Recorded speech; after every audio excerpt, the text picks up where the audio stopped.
Hey, Rudy. Like a drug. This is an actual quote from my wife.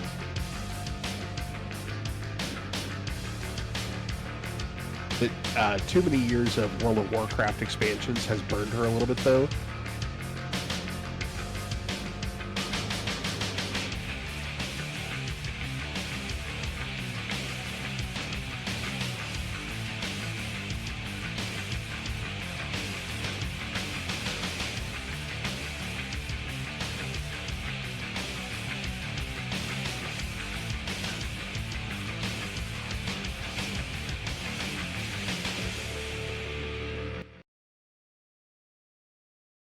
Good evening, friends. Happy Saturday, October 25th.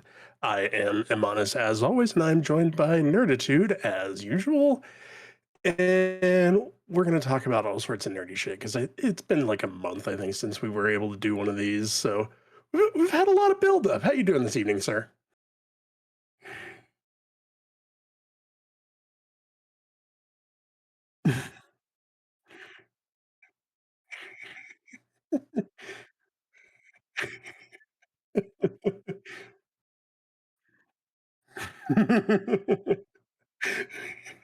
Yeah. Yeah, that's totally not because I was muted. I was just saying that I No, forgot what I was saying. I'm good. How are you, sir? I'm doing all right. Back from vacation last week. Went to TwitchCon.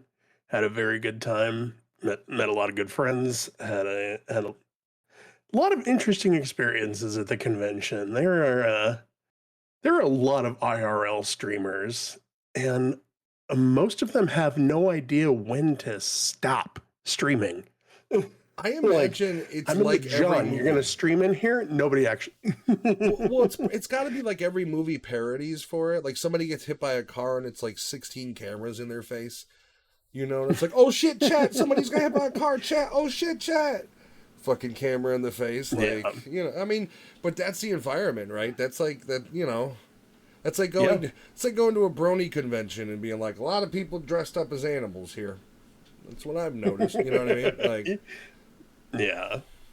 Well, like it's trying to walk down a, it's it's at the San Diego Convention Center, very big, wide, open spaces, and these people feel like it's their, I don't know if it's their duty or their right or what, to just take over this entire walkway so that they can take a 15-second clip of them walking down a walkway at the San Diego Convention Center for TwitchCon. Like, really, bro? There's like 34,499 other people here. You're not that special. Your community doesn't care. Go away. oh shit, chat, we made it, chat. Look at us now, chat. It's like, well, chat, can you please donate him $5 so he can take a fucking break? Like, can we do something here? Let him go enjoy his life a little bit, maybe. I don't know. Here's $10. Go away. Yeah, like I will give you a live donation if you will just fuck off. Like there's free drinks in that cooler right over there. Just follow them in the social Right. medias and they'll give you a 12-pack of whatever the fuck they're hawking. It's an energy drink. Right. It'll blow your heart You out. know- So what? You need it. You look tired. Go, shoo. Right. On the one hand, I respect the hustle. Get your bag. That's what you're here to do. Make your content. Fine. Don't Yeah. get in my way while you're doing it. I'm just trying to have a good time. Well, that's the other thing is it's like you're a content creator too, though. So like, I don't know. See, I just feel like the inner troll in me would have come out where like I wouldn't have done an in real life stream, but I would have made it my fucking mission to be in every other person's in real life stream that I fucking possibly like. I would have shown up in hundreds of random people's streams, just deadpanning the camera as I walk by, just like. Or like that scene from, I forget if it was Guardians 3 or Love and Thunder with Thor, where they're like sitting there having this moment and then Thor just kind of slides his head in Yeah, like, right. Like, hello. you are chat. What do you think of that? And it's like, who the fuck are you? It's like, nope, don't worry about it. While I'm sticking Nerditude stickers on their back, like I would have been kicked out for sure. Right. You know what I mean? Like, paid tickets and everything to get kicked out Yeah. because I was shown on 75 unauthorized streams my face. Oh, I mean that's the downside with TwitchCon is nobody gets kicked out. I take that back. It takes a lot to get kicked out. Okay, so That's all. Like, the situation you're referring to is Emery, right? Basically, yes. more or less sexually assaulted on stage. And one of the things that I had kind of thought of is beyond the failures of security, like not even talking about blame, but situations like that do really kind of highlight the almost dangerous reality and the weird sense of ownership that people derive from donating and following and supporting streamers. Yes. You have a lot of, I'll try not to be mean, you have a lot of depraved individuals out there that associate attention and dollar amount to relationship and or control. And there is definitely a danger element when you're talking, especially, I mean, I don't think there's many young men out there being attacked by women, but you do have situations like I can't remember the streamer. It might have been Jack Doherty, it might have been Sketch, but one of them had a stalker show up. So like this idea that I have donated 10 grand to you, I expect reciprocation, is showing its ugly head to be more and more dangerous every time one of these scenarios happen. And like, you can fault Twitch security for being too lax. You can even fault Twitch itself for giving the guy a 30-day ban. But like beyond those measures, the Twitch community at large needs to kind of, I hate to put it this way, but out and ostracize this behavior and make an understanding that this is not a mutual relationship. You are a fan and you are donating to support. You do not have any active relationship with me. I appreciate we can be online friends, but come up to me in person. And unfortunately, especially the high dollar amount ones like Amaru and the ones who make real money, they have to have private security. Yeah. I mean, look at a lot of the in real life Right. streamers. Look at Kai Cenat, IShowSpeed. They walk around with a mob of dudes protecting them. Right. Yeah. Eh, And that's exactly it. Like, what do we need to do to get this to not happen? Like, this was the second time that this has happened specifically to Emaru, second TwitchCon in a row that happened. And Twitch's handling of it has been rather poor. They did, Dan Clancy did finally put out a statement, but it's not enough. And like, are we to the point where we need to start putting disclaimers on every stream that say, like, every donation, every tip, every, however you choose to support the stream is appreciated, but that doesn't give you ownership over anything. I mean, here's the thing: is I don't know what the solution is, but something's got to give. There's no good one, because you're always going to have human behavior. Like, one thing you can do, but you're also talking forcibly limiting how much the creator can make in a day, because you can put maximum expenditure limits for donations and things like that. Like, Twitch themselves can enforce those, simply so you can't have people coming in and dropping $5,000 and letting that happen. Now, with that said, you are directly impacting the business model at that point. So it's a shitty situation, because whether we want to look at it this way or not, part of this obsession of these people is how these high value content creators make their living. Without these people that are donating thousands of dollars, they are not making this money. So it's a double-edged sword, and I'm not saying or blaming the creators in any way, shape, or form, but no, there's a reality there that it's very much interconnected. Rudy says, the bottom line is these streamers are humans too. They have their own lives outside of their stream. They deserve to their own privacy and to be able to enjoy public events. Agreed. And that's where I think Twitch failed the most, is you shouldn't have to have your own private security team when the corporation that you work for as an independent contractor is hosting the event.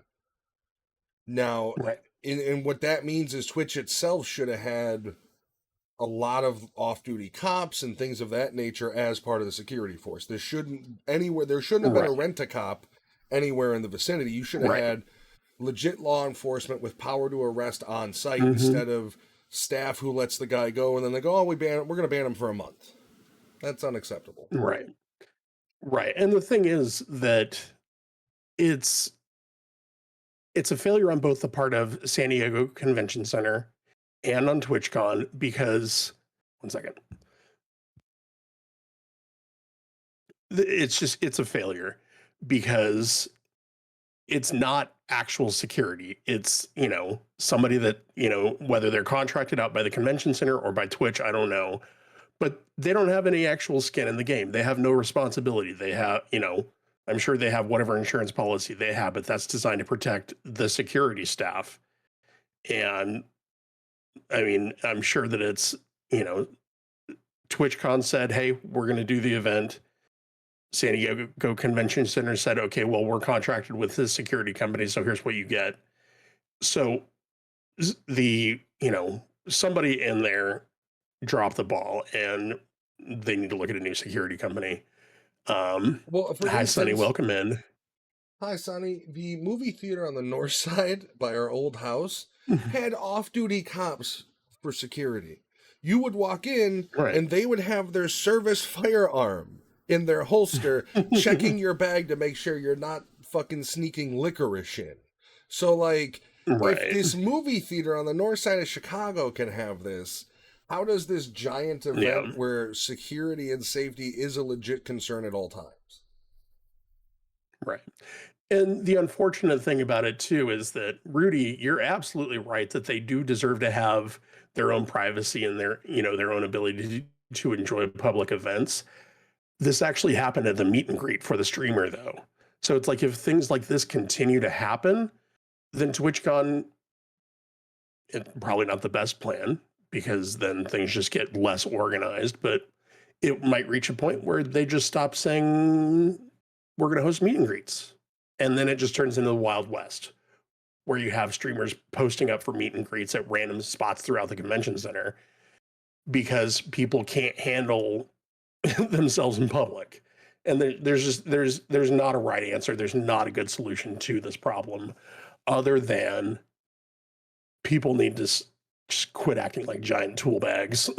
Yeah, I mean, it's like I said, it's definitely because I think the core of the matter you're dealing with is if you have somebody who, through whatever reasoning, can in their mind shape it to where I have a sense of ownership over this person. You are talking a large issue of mental health. You know, this isn't just that, you know, we're talking everything from obsession to, I mean, you know, how this guy wasn't charged with assault is beyond me. Right. I don't get that unless she refused to press charges, which this being the second time, I don't know why she would. But in the problem with TwitchCon, if they get No, rid of there's no way that she wouldn't have pressed charges. well, if they get rid of meet and greets, what's the incentive for anybody to go? And I don't mean that as like TwitchCon is completely centered around that, but largely is. I mean, people can view panels online. Their entire career base is streaming online. They're going to be totally okay with looking at panels and shit like that online, even if they have to pay a digital ticket. So if you do remove that element, well, then TwitchCon really is just people who do the same thing gathering. You know, which Right. is maybe unique in And the streamer world, but in the real world, people call that an office building. right. And the thing is that there were already a lot of streamers who, in the days leading up to TwitchCon and the weeks leading up to it, said, "Oh, we're not going," for various reasons. But one of which was worry, concern about a situation like this happening. Well, we all know that So, Hassan didn't go because he had to train his dog some more. So he was busy shot collaring her. uh, yeah, I was going to say, I'm not even going to get into that because there's a good chance that Wim would try and figure out where Hassan lives and go beat the ever loving crap out of him. Watching that video And she wouldn't be wrong. as like a dog lover is just like, man, that would be Yeah. fun. Rudy says, but what's crazy is that so many creators did that, set a daytime place, let their community know, and from what I have heard, they didn't have any issues meeting their communities in non-Twitch organized meet and greets. Well, that's because they were probably using their private security for said meet and greets. And they weren't relying upon Right. some asshole that did 2 years for a law enforcement degree and never graduated, who then got a job as event security. Like, what private security is a vast difference from Paul Blart. I think that's what you're seeing with the meet and greets they organize is because they hire a team, they spend a good buck on it, and there's the one that keep them safe. Like once again, I Show Speed, Kai Sanat, even that little weasel Jack Doherty. When you see them out and about, there is 5 dudes rolling with them, and these men are large. So like, it's Right. just the Twitch streamer itself knows how to handle their business because they're paying people to keep them safe. Theoretically, Twitch, Right. you know, realistically, to them it's a financial thing too. Why pay extra? Like if you really are worried about Right. that, pay for your private security, which I think is just a bad way to go. Yeah. And the other thing too is that Emiru did have private security, but because of the way that Twitch runs their meet and greets, her private security was not allowed to be in the meet and greet space with her. It Which, was her. I believe she had like a manager with her who was allowed to be out there. And that was it. And it's like, no, she went out and hired her own private security because Twitch is providing inadequate security during these meet and greets because this happened again last year too. And her private security guard from last year got banned yeah, from this event because he took the dude, grabbed him physically, and took him, I believe, to the cops, which was well within his rights, and that's what he was hired to do. And so this year, I don't know the specific policies or anything like that because I am not a big enough streamer to merit a meet and greet, and I'm okay with that. But the fact that it happened last year and they didn't like do anything about it to the point where it happened again is the craziest part. well, I mean, And they told her, "Oh, your private security can't be out there." No, screw you. I think one of the ways to one of the solutions is simply these people that are actually making high value money refuse to go and lambaste Twitch, kind of what you saw. But I mean, if you have what some of these streamers said, where you like I think XQC was one of them that was like, he went, but even he was like, I don't know, but he's also got millions. You know, these guys that have made millions off of Twitch, once again, all always have their own people. But like, if you had a large collective Right. of streamers who are making Twitch a lot of money, who are saying, look, I'm not going, it's because it's not safe, nobody should be going. I mean, essentially, you know, you think these things will still keep happening unless the holes in the ship get sealed. And that's never going to happen unless you actually put a budget into enforcing security. And, or, I mean, for one thing, not allowing personal security during meet and greets defeats the entire purpose of personal security. They're at most vulnerable during a meet and greet. So, like, yeah, no. And but once again, it's also one of those mutual relationships where Twitch kind of needs to do. Twitch streamers who do meet and greets, are they getting paid per signature, or is it just a straight up, like, we paid our ticket for TwitchCon? I think it's just we paid for our ticket for TwitchCon, and then this year, because of the popularity of the people who had official meet and greets, I believe they had like a raffle system to determine who got which. Because I got notified beforehand. Like, again, I'm not familiar with this entire process just because there was nobody there that I wanted to wait in a meet and greet line for. But I believe that it was like they notified you whenever the meet and greet schedule was up. You had, you know, X amount of time to register your interest for who was your top choice for a meet and greet and who was your number 2 choice for a meet and greet. That went into a system. They like shuffled it up, raffled out all the spots for it. And then if you, so like Happy Gal, for example, had an official meet and greet at TwitchCon. So if I had put in a thing for, you know, saying she was my top choice, I got the opportunity to go to her meet and greet. It was me, my +1. We had that 2-hour block and that was it. And it's purely raffle based. So it's not like, you know, you pay extra and say, oh, you know, I'll pay this much to go meet, you know, Happy Gal. Yeah. Now she's a different example because she was out there very publicly. She was streaming, she was TikToking, she was doing all this stuff. But in general, that's how it worked. I mean, here's an option. Anybody doing a meet and greet, if they're not being paid for it, they should get a 40-60 split of the profits of the door. That way they have plenty of money to hire their own security. Give them the same Twitch split you're giving them now, but in door sales, if you're not going to provide proper security. Like, either that or make TwitchCon digital or figure it, because, like, you can't have shit like this still going on. Skyrock Rudy says, yeah, the rule is wild. No. I know Happy was saying that she kept being told that her husband wasn't allowed to come into areas with her, and she straight up told them that she doesn't go anywhere with you. Fair enough. I do think that's it's awesome. Crazy. Like, what are they? Yeah. What are they trying to say? I don't know how Emmy Rue's. Right. I don't know how Emmy Rue's numbers compare to Happy, but I'm very happy that I'm glad that Happy felt comfortable saying, this is my line. You either, and she's not asking for anything unreasonable. She's saying, this is my husband. He goes with me or I don't go. And good for her for sticking to that. It's unfortunate that there was even a creation of a question or, you know, concern about that. Because again, it's for her personal safety that she says that. And it's ridiculous that anybody even had a problem with it. It's not like she's trying to take 17 people in there with her. It's Happy and it's her husband Beard. That's it. Well, it starts to feel like almost like Twitch is trying to present them in this pageantry, right? Like, why else would you want to isolate only the talent and parade them in front of people? It, you know, this idea of like, no, people want to think you're single, almost like they used to do back in the 90s with fucking music. Like, it's a weird dirtiness to it that just is, it's a bit odd. Yeah. Right. And I'm sure that that's part of it is they want to, you know, I don't know that it's necessarily about the single part, but it's, they know who makes them the money. And so they want to, you know, be able to kind of parade them around. Because, I mean, like the Hunger Games. Happy in particular, again, right. Happy, again, in particular, just because we are using her as an example, you know, she has 400,000 followers on Twitch. I don't know what that translates to in subscriber numbers, but I would imagine that it's a pretty good ratio.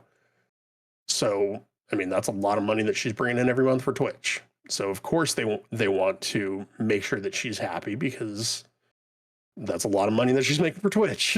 Well, it's also just such a weird stipulation to just no, your husband can't. What? Why not? Like, why does the Right. rule? Just give me the rationale why the rule exists. I'm not asking to bring my baby on stage. Tell me why my husband Right. can't be here. Like, okay. Yeah. Yeah, yeah, just it was kind of that situation was kind of a mess. But fortunately, it was for the most part isolated to that, and it wasn't anything bigger. But I mean, it's gonna Yeah. it's gonna be a lot. Twitch needs to do work on the actual putting on the thing, and I think people may have to say, you know what, fuck that, we're not going in 2026. Like, Right. we're not Right. gonna. I really I'm hope assuming that she's not this. gonna. Yeah. Yeah, she said that she's not going. I've heard rumblings of a few other creators that have also said like we're not going anymore. And I really hope that this starts and continues a conversation that should have happened that, you know, you're again, Twitch is making money off these people. You need to be looking out for the safety and the well-being of these people. And it's unfortunate, but it's the way that our society is, particularly the women. Like, I I don't know what it is, but I think you said it earlier that this kind of stuff, at least we don't hear about it as frequently, doesn't happen to dudes. No, I mean, Like, I guarantee you that it's if I ever there. reach the same point as yeah, it's It's definitely there. it's there, but it's different in the fact that, like, I mean, I hate to put it this way, but there's double standards in the situation that exist. If you're a guy, Yeah. it is, yes, is it still wrong, but there is a different feeling of, like, if a random girl came up and kissed a guy on the cheek or the lips, it honestly isn't the same impact. Should it be? Yes, but it's not the same impact. That's kind of the Mhm. ground stance. Furthermore, you really don't see it as much. And on top of that, when you do see it manifest with male streamers, it or with females to male streamers, that oddly what you see at least manifests more in like a stalking scenario. Which, I Mhm. mean, the flip side is stalking in its own manner as well. It's digital stalking, but when you have the female obsession, it's a bit different, and it both in how society looks at it and the actions themselves. I would argue Right. that some of the stories you hear about female fans getting obsessed with male stars or streamers or whatever it may be, that shit gets crazy. But that's all. That's a criminality crazy. In my opinion, this guy should have been arrested for Right. assault. I think if you Oh were yeah. a private corporation and you were holding a event for your employees, like at an end of the year celebration, and some random guy came in and started trying to kiss Deborah from accounting, you would call the cops and you would have him arrested for assault, and she would press charges. So this idea that the guy Right. basically was just like, no, no, shoo, shoo, you're banned for a month. I think that's probably, besides allowing this to happen, is the biggest failure on Twitch of like, no, cops should have been brought in. He should have been arrested. Mhm. She should have had the option to press charges. Those three things didn't Yeah. happen, and that's my biggest thing of why not. Like, that's how you stem this Right. shit, to make sure that there's no consequences for what he did. Unless, Right. and that's the weird thing. And then you have like the weird rules of like no husbands, and it's like, fuck you, no husbands. What are you talking about? Like, Yeah. in the same weekend Right. this shit went on. No, fuck you. Yeah. All right. I think that's about enough of that. Okay, you I know. will lighten the mood. Oh, I saw something. I think the first time I've ever seen this in my life at Costco. We go. I knew this was going to be a Costco story. So we go Friday because we didn't want to deal with it today. So we went yesterday thinking maybe, 2 in the afternoon, Costco won't be so busy on a Friday. Incorrect. Wrong.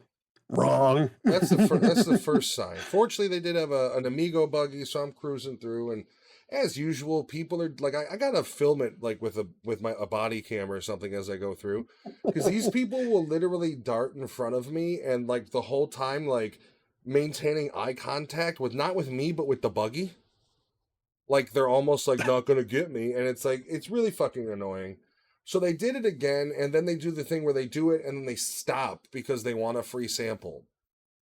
Used to it. So as I'm going around, I fucking look And get a over and free I'm sample like, of nerd clipping your ankles with yeah, that Amigo like if buggy. I was a dick, I would just be running into shit like, hey, you don't see me? Come on, like just play the fucking act, you know?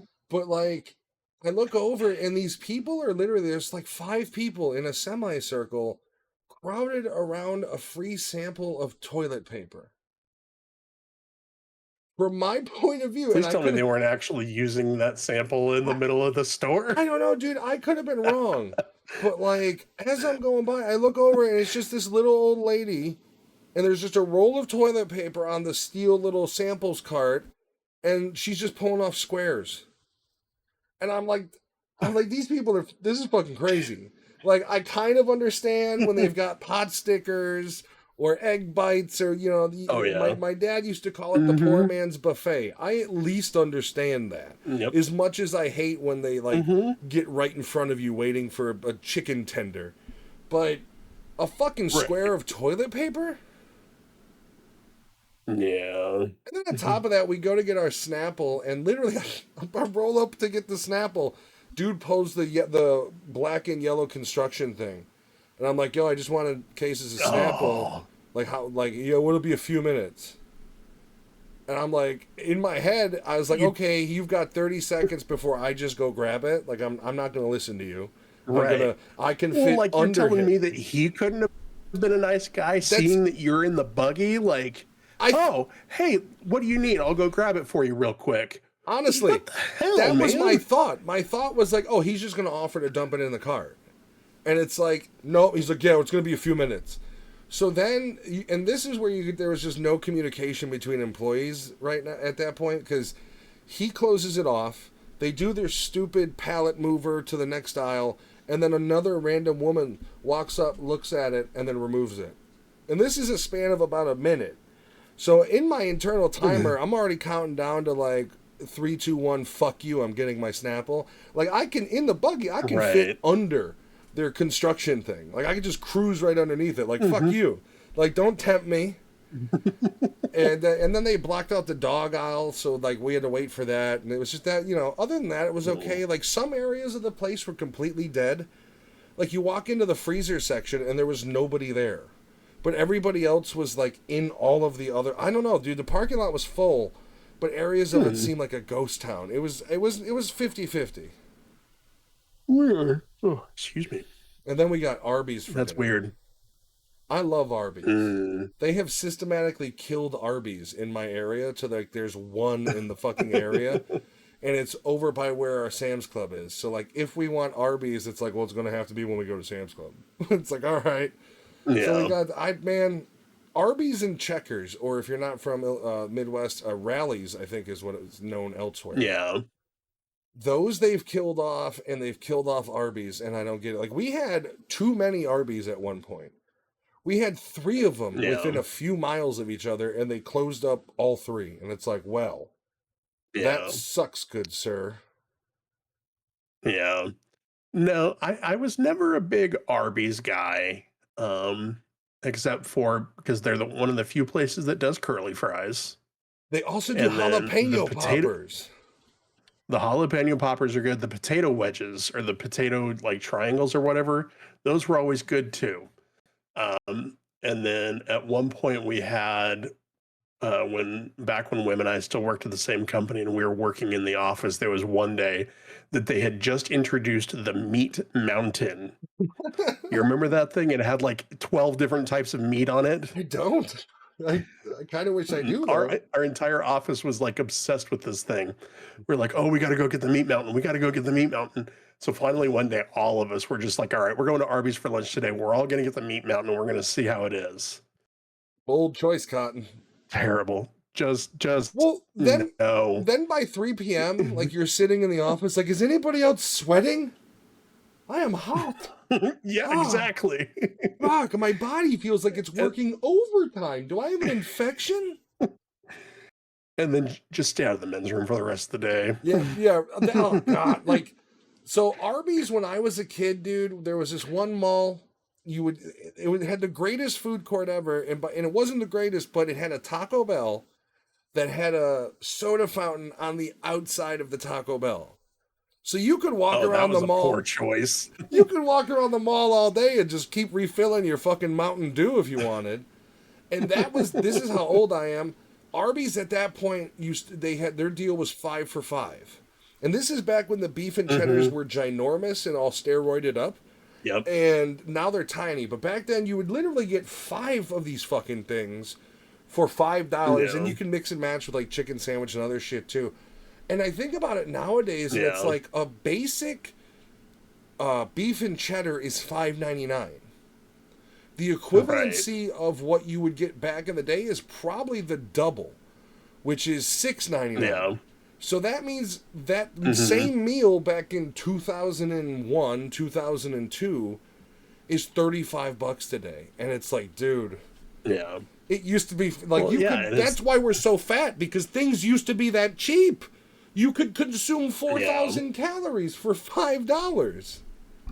Yeah. Well, like I think it was on Reddit a couple of weeks ago, somebody had like opened a book that they hadn't opened to read since like the 90s, and they were using a Taco Bell receipt from way back then as a bookmark, and it was like the 89-cent bean burrito, like a 39-cent regular taco, like all this stuff, and it's like, shit, it's $2 for a crunchy taco now, $3 almost. Well, you see what the glory days of fast food was like. Nowadays, I see some states have McDonald's, a Big Mac meal is like $17, where that's regional. Yeah. Like around here, I think it's like 10 or 11.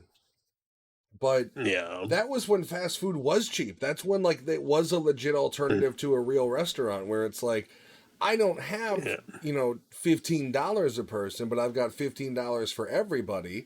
And when you could get items for $1. Like, you could feed everybody. And now it's like, I got $15. Like that's, it's just for me. Okay. Yeah. The 12-pack of bean burritos from Taco Bell for $8. Well, that's... in the box, those are the good old days. Remember the party 12-pack used to be like $9 or $10, and now I think the 12-pack is like 26 or something. It's just, it's gone... just completely apeshit. Like the snack wraps that McDonald's brought back. I could have swore when they were first out they were $1.39 or something. $2.99 now. I think so, yeah. Like the only thing that is ever a good value, and it's never at McDonald's, is places like Wendy's don't give a fuck. The same thing with Popeyes. If you want something like nuggets, go to Wendy's or Popeyes, because where McDonald's is like, yeah, we got a 10-piece or a 20-piece. Burger King, you get an 8-piece or a 12-piece because we got to be fucking different. And Wendy's is like, fuck it. You want 50? I'll give you 50 for $15. I got nuggets coming out of my ass. And then it's the same thing with Popeyes. Popeyes, if you look at their menu, it's like, yo, you want some nuggets? Nah, I will literally give you 35 for $20 right now. It's like... Why? It's just crazy, the price disparity over fucking ground chicken and filler. Yeah. My older brother's first job was working at Wendy's in our town, and he and his buddies like ran that place because there were like 3 or 4 in his friend group that, the first one got a job there and he got the rest of his buddies a job there. Typical teenager bullshit. Yeah, and they would always work late, and so he would come home at the end of the night and just have like boxes upon boxes upon boxes of Wendy's chicken nuggets. Because of course they're like, oh, you can't run out of nuggets, but you gotta, you can't have any left at the end of the night. All right, shit. He'd work until like 2:00 in the morning, whatever the hours was. So about 1:30, they would, we're almost out of nuggets. Let's start a fresh batch. And then, they'd take them all home at the end of the day. How many do you think we're going to need for this half-hour period? 100? 100 sounds good. Right? Yeah, I think 100 should last us for the next 27 minutes. Right. But yeah, dude, that and I miss how fast food was. Even my own wife, darling Rudy, I am a boomer, I guess, because every time she pulls out her phone to place a drive-through order while we're in the car, I'm just like, just use the fucking window. Just use the window. There's a speaker. Just use the speaker. Like we have turned ordering food into just basically like the socially acceptable equivalency of like don't talk to me, like just look at my Mhm. screen. And then like when you go to Taco Bell, it's always like The does we're ordering dinner for the whole family, and then it's like does your order look right on the screen? And it's like well the first half does. I can't really see the second yeah. half. I mean, your screen's only this Scroll that big. shit. You have all this Yeah. advertisement menu space and 9 inches of my menu, like or my order. Like, what the fuck am I supposed to do here? Yeah. I think the only thing that I will say that I prefer about the app versus talking to the person at the window is that whenever I tell Janice, the 87-year-old working at the McDonald's drive-through window, that I want extra ketchup and extra mustard on my McCheeseburger, it actually gets it on there because if I put it in through the app, Yeah, well, it should make it on there because I know that at least it's entered correctly. And Janice isn't missing it whenever I tell her that's extra cheese, true. extra mustard, That's true. or It is extra, much more yeah. because when we get McDonald's, I will usually get a McDouble, and I will get extra onion, Hmm. extra pickles on it. And when you do use the app, they are far more accurate. That is true. I do find though that Yeah. when you use the app, you also I feel like wait longer. So I don't know if that's like where they're making it fresh because it's on the app or like what the deal is, but I feel like using the app is a longer wait time. And I don't know if there's like a hidden Yeah. process there where it's like if they come to the speaker, that's this row. If they're doing the app, we'll either make fresh or it's this row, and if Yeah. that, something like that. I don't know. See, I Yeah. like to customize my items, and that's why I like online ordering. That and you're addicted to your phone, but sure, whatever, samesies. Anyway, Tomato, um, potato. Mc, McDonald's needs to add the Big Mac sauce as a dipping sauce option. The Oh. actual Big Mac sauce, not that shelf stable BS that they tried a couple of years ago, Do because you it's not as good. do you remember the Big Mac snack wrap? That was Rudy's favorite, and it was literally a Yep. patty cut in half with lettuce and the Big Mac sauce. Mm. We were there over the Yep. weekend, and I was like, why don't they just add the Big Mac sauce as an add-on to anything? Like, why can't I just get a Right. fucking McChicken with Big Mac sauce instead of mayo? Like, what the fuck is Hmm. going on here? I Yeah. would do that Yeah. too. Give, yeah. Give me a McDouble with the Big Mac sauce. Yeah, like I'll be in fat kid heaven. let me put tartar sauce from the fish fillet on the fucking McChicken. Like, come on. McDonald's stole Chick-fil-A, called it golden. Dude, Chick-fil-A sauce is really good.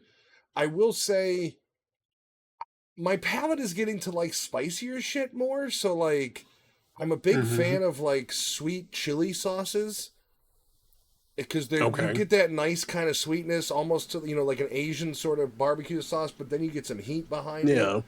I will say Chick-fil-A makes some of the best ice. Literally, we went to Chick-fil-A this weekend just for a bag of fucking ice. We were out and about and we're Hmm. tired of making it, so we've just been buying, they give you it varies. Some of them are ice hoarders where the bag's smaller than others. I don't get that, but okay. Yeah. I used to work at Yeah. Chipotle. That was We miserable. You ever work at have you ever worked in fast food? So I fast food. No, my first job was at Auntie Anne's Pretzels.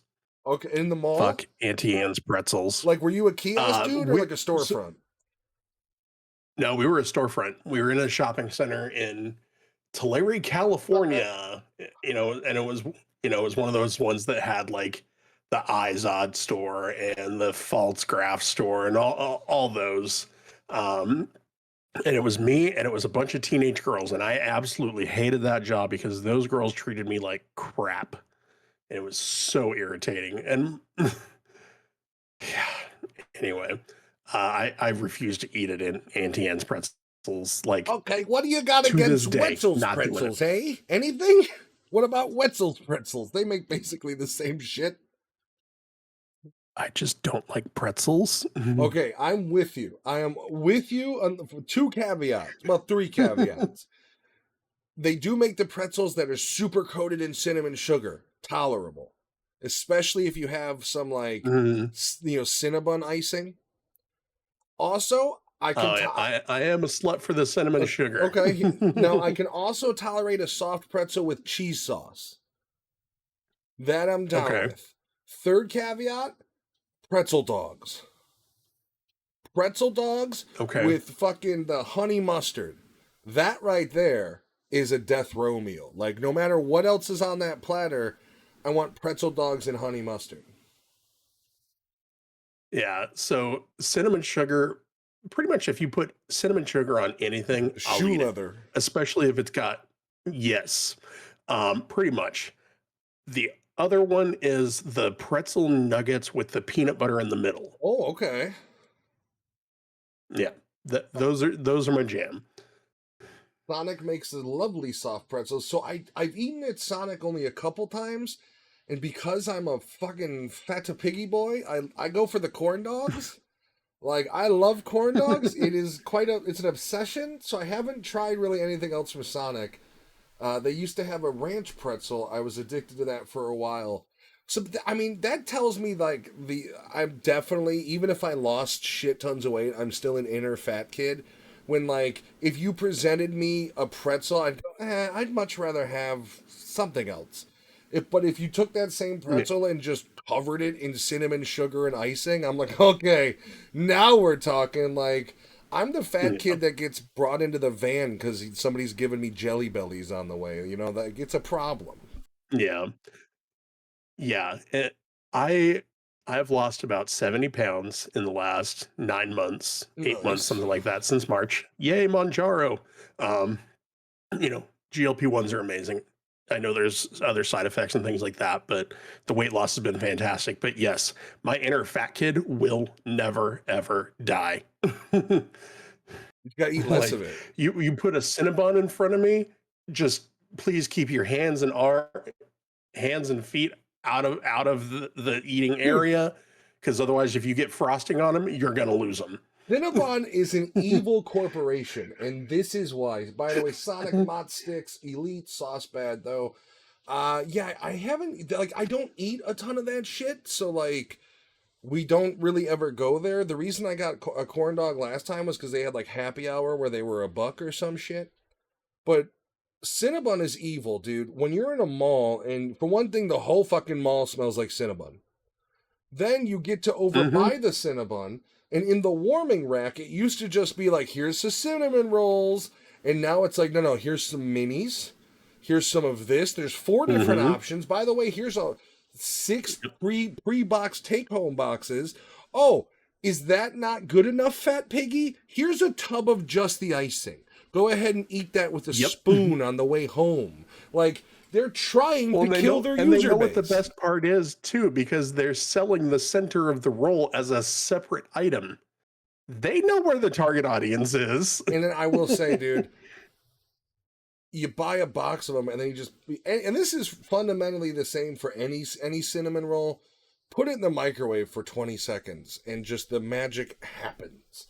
Let's see.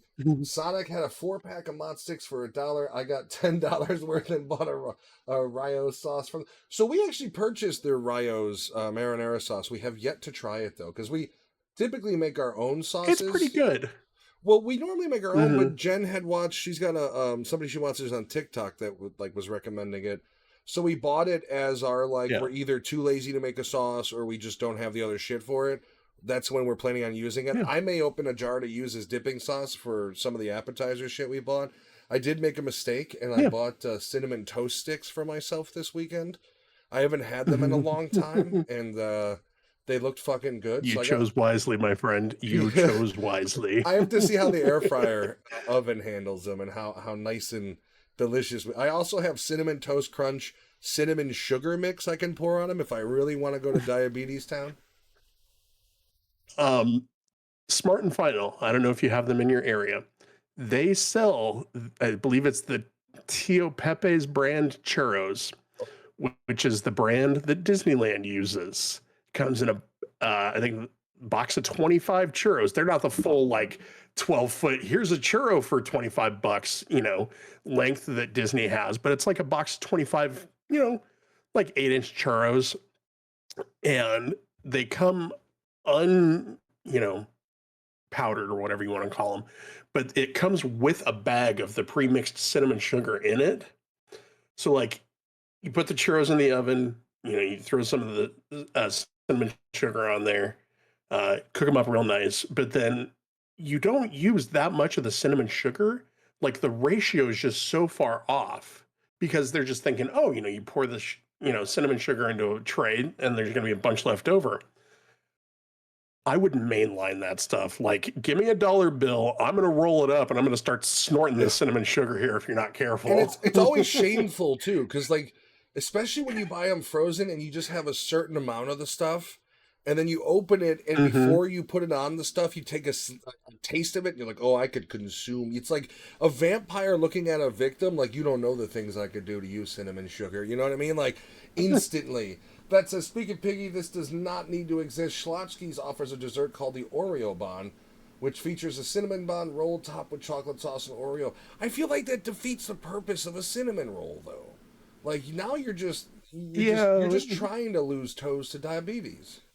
Like, Wilford Brimley's gonna Oreo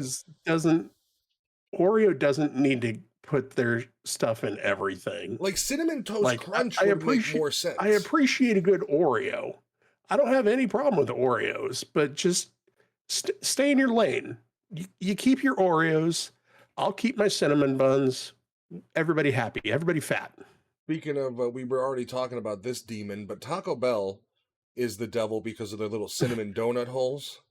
Those things, I mean, I'll eat 60 of them, not even exaggerating. Like, if I did not control myself, and if you put they really need to sell them in like a Munchkins box that Dunkin' Donuts has, like, do you want 40 of these fucking things? They're bringing out churro-based frozen drinks that are like, one of them's churro-flavored Mexican chocolate, one of them's caramel, and I can't remember the third one. But they are just really inventing new ways to kill people. The Cinnabon Delights, like, I've gotten out of the habit, but before 12-pack, gone. Like, that's the thing I'm saying. Everybody, 5 minutes, those are gone. Everybody cries about overdoses on drugs like fentanyl and heroin, yet I can still go to any Taco Bell and order an unlimited amount of diabetes balls if I wanted to. Like, that there needs to be regulation, but it's something that we need to think about. We've stigmatized drugs. Good, don't kill yourself with drugs. Don't kill yourself with edible drugs. Like, and they're straight up evil. They're perhaps even more evil than a Cinnabon, because you can't really eat a Cinnabon while driving, but these little fucking things, they're like Tic Tacs. It's just gone. Yeah, I gotta swap my headphones 1 second. No problem. While I'm doing that, maybe you can't eat a Cinnabon while driving, but sir, I am an expert, and see, the beard is the problem. Life finds a way, sir. The beard is the problem, because knowing my luck, I'm biting this thing, and then I'm at a red light, and I look over like a fucking maniac at the person in the car next to me, and there's just like white frosting dripping down my face. And I'm just like, and you got to be careful with that, because that could be something else. Like, sir, what are you doing? Don't worry about it. As I fucking duck down, shamefully eating the fucking thing. I should have went to Taco Bell and gotten the minis. Like, you imagine getting that, like, you get to work and that photo has been printed up and is on the walls because it was it's a coworker, like, hey, Matt, what? Oh, no, just frosting dripping down me, crazy bug-eyed because I'm on a sugar rush. That wouldn't be good. On to official business. Let's talk Microsoft and Sony Microsoft haters, really. This week, past 2-3 weeks, has been dominated by people that just want to hate Microsoft. It's been a very anti-Microsoft couple weeks. They've had a couple of things going on lately. So the earliest, this was like 3 days ago. Earliest one is the president of Xbox, Sarah Bond, has broadly described Microsoft's approach to its next-gen console. Yeah, your name is Bond and you're in video games. Yeah. What do you do for a living? Oh, I'm a president of a Microsoft Video Games Department. What's your name? Bond.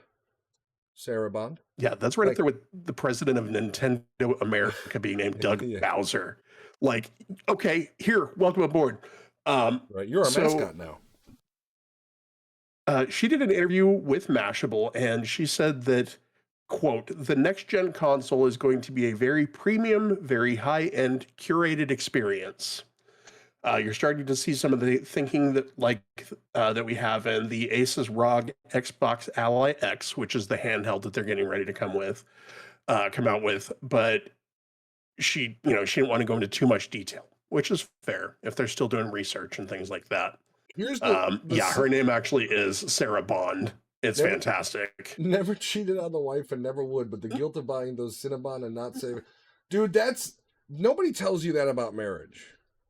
Like when you're single, it's do what you want, when you want, eat what you want. Mhm. Nothing, say what you want. When you're single, nothing else matters. You are just concerned about your survival. Yes, you love your family and everything, but you're so wrapped up in it. Then you get into a marriage and or a relationship and you realize no matter what I do, I have to double it. Like it's almost like double it and give it to someone else. Like the food thing has got to be the oldest thing in the book. Like you do not come home with food and not have extra. And that's vice versa. Like if you No. come home with Chick-fil-A and you sit down and you open a bag and pull out one sandwich, one fry and sauce, we have a problem. I'm just saying. Mhm.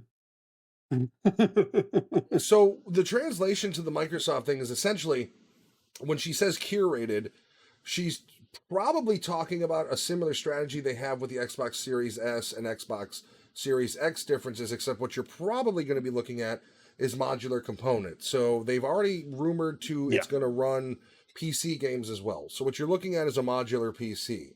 So with the ROG Ally, the Right. price difference comes with power difference, comes I believe with different screen, things like that. I think you're going to see that Mhm. at the console level being this one comes with this video card and GPU or GPU CPU combo and this much memory.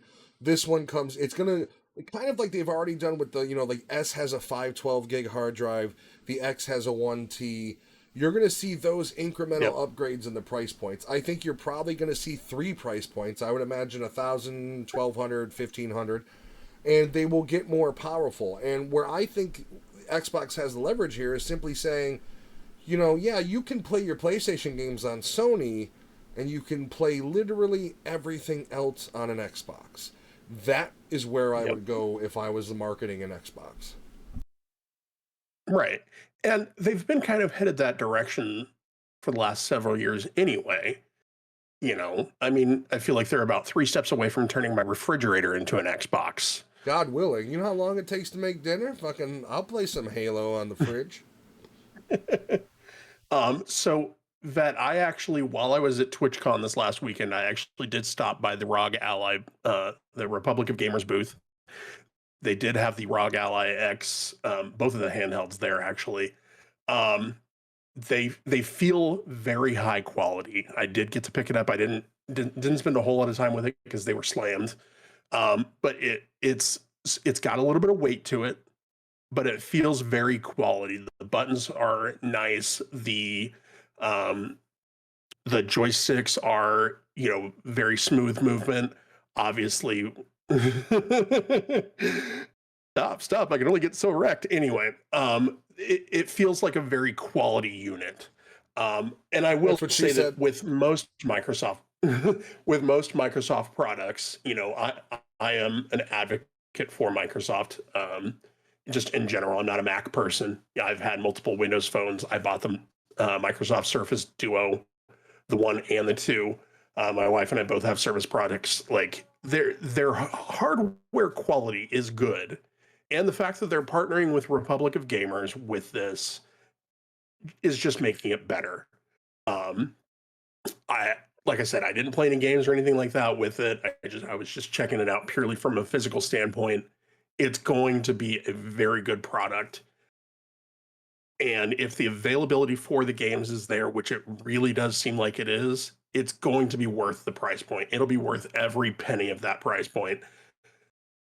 I don't typically need a handheld because again, I have a Surface. I typically I don't do a lot of traveling. I would like to do more traveling.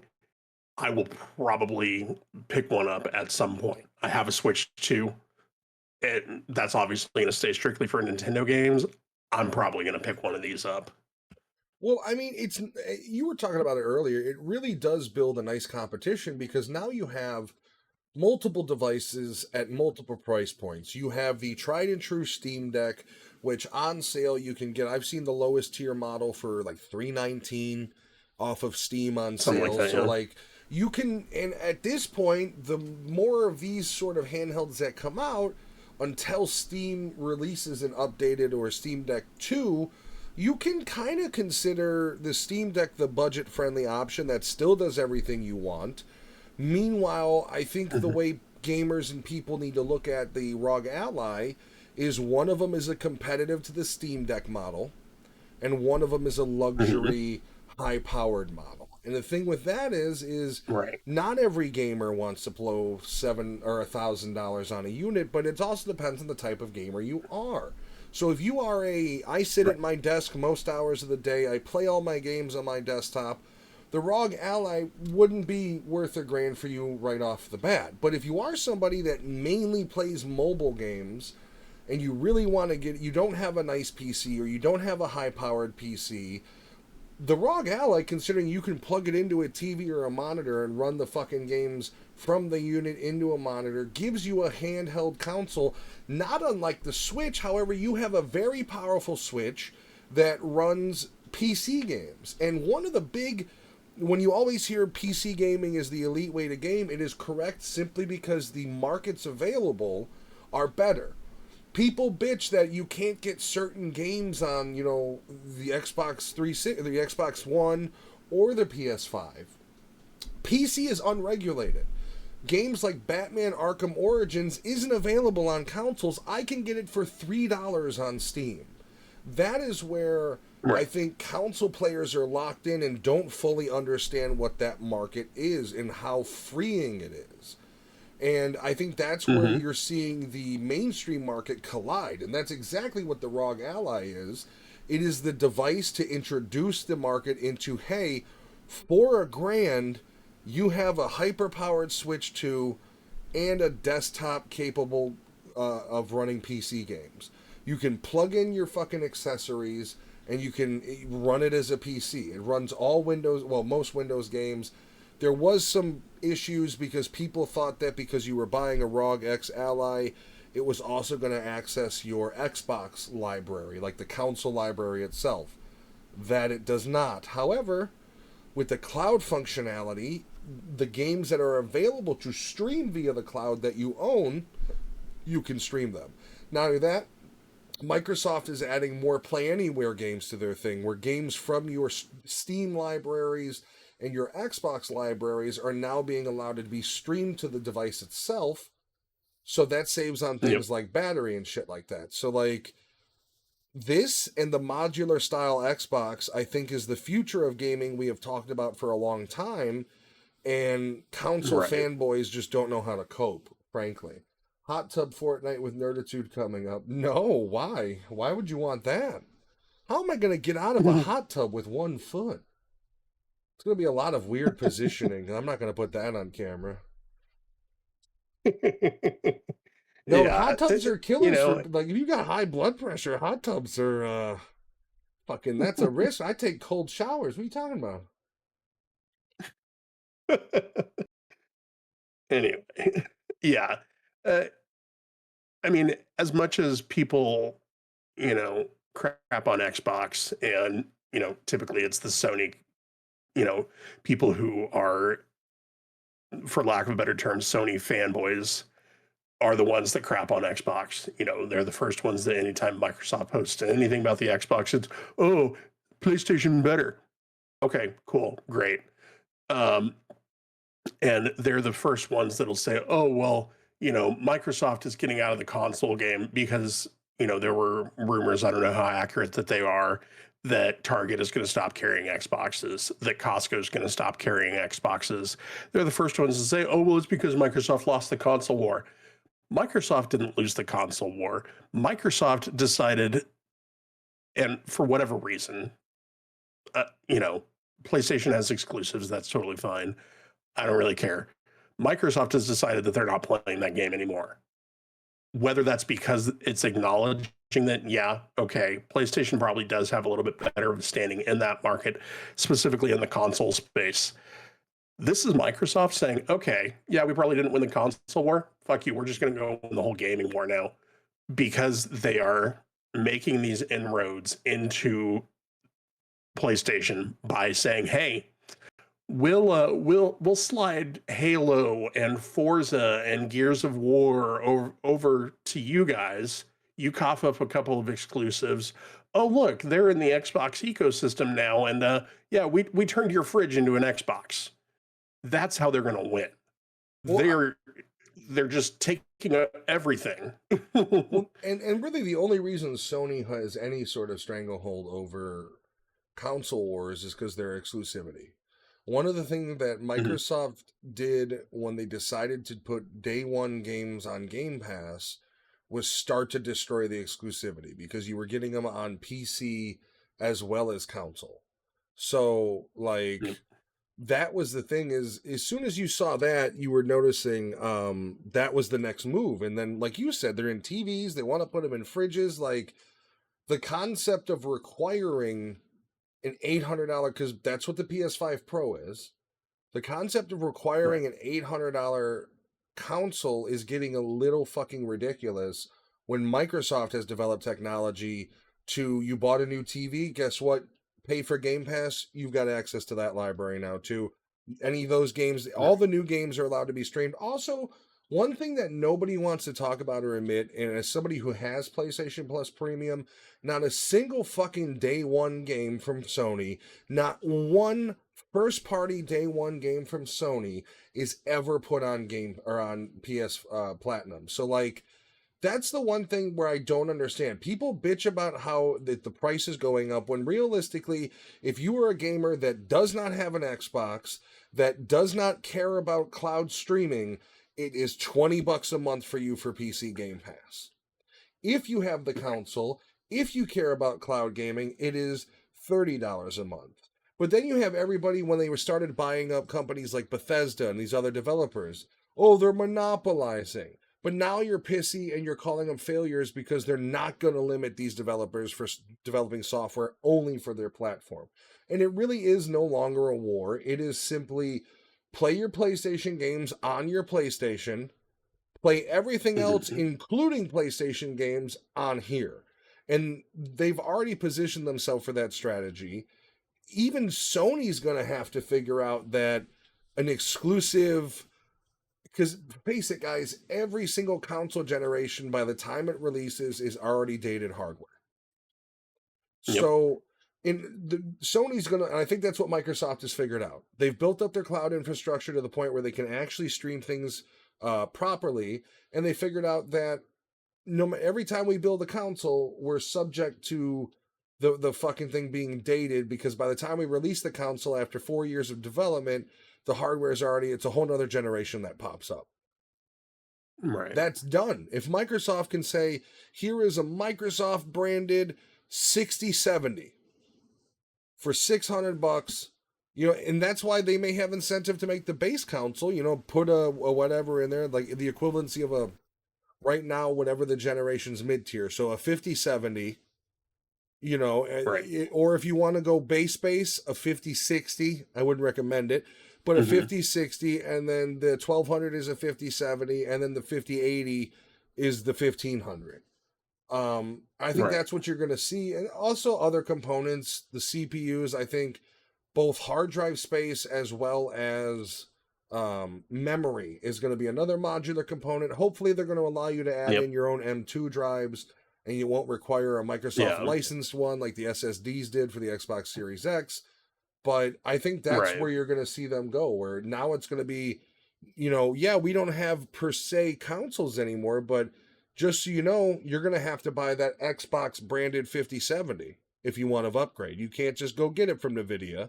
You have to buy the Xbox one. Right. And that's how they keep it alive. I mean, either that or they just go, fuck it, we're going to sell a $100 streaming box, not unlike the Apple TV, that is a streaming console for everything Xbox. People will buy it. Yeah. Make it $150 and it comes with a controller. Yeah. Yeah, I mean, Microsoft has already proven that the modular function works Yeah. because that's what they did with the hard drives on the Series S and the Series X. Well, they started with the It 360. works. Right. You know, when they had that It works. the initial release was a 20 gig, and then eventually you could upgrade it to a 60 gig. Started with the 360. They were already Right. starting to do modular components. So like I think the fact that Sony fanboys are thinking this is the end of Microsoft in the gaming spectrum because of this truly don't understand the dynamics of what is PC gaming and how much that's taking over. And maybe not globally, but in the United States, No. and I'd fare a lot of Europe and the United Kingdom, even if these dudes are running potato rigs, they're running rigs. They're not running Xboxes and PS5s. Right. Did Yeah. So did it'll be interesting to see where that goes. It's going to be a couple years before we actually see that come to fruition, I'm yeah. sure. Um, just because the Series S and the Series X, I think they're still only a couple of years old. Um, but I mean, I've heard the yeah, and PS5 something like that with they said production on PS5 would be like 2027, like the start date of like okay, getting it done. So, hmm I mean, I don't think either company right now is racing because the really only competition that no, Sony has is Nintendo, and they're two entirely different ecosystems. With right, Microsoft and Costco did stop stocking Xboxes. They okay, also have sales on PS5s right now, though, too. Like, I was looking at Costco right, just to see what they had, and I mean, I think the base PS5 Slim with the disc bundle was down to like 419. So there's definitely something in the market that is I don't know if it's a counteraction to the tariffs where some of these companies are going, fuck that, we're going to go the other spectrum and we're going to have these things fly off fucking shelves before the holiday. I'm thinking is the idea. right.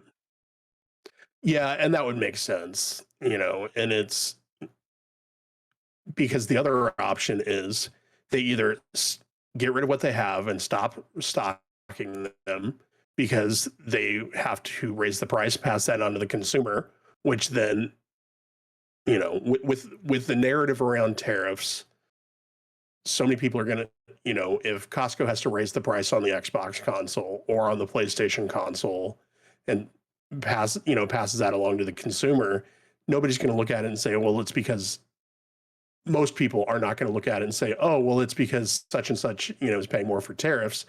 They're just going to look at it and say, oh, well, Costco raised the price of the Xbox. And so that's bad for Costco. So it makes more sense for them to just say, you know what, we're out for a little bit. Well, We'll come back. We'll reevaluate in 2028.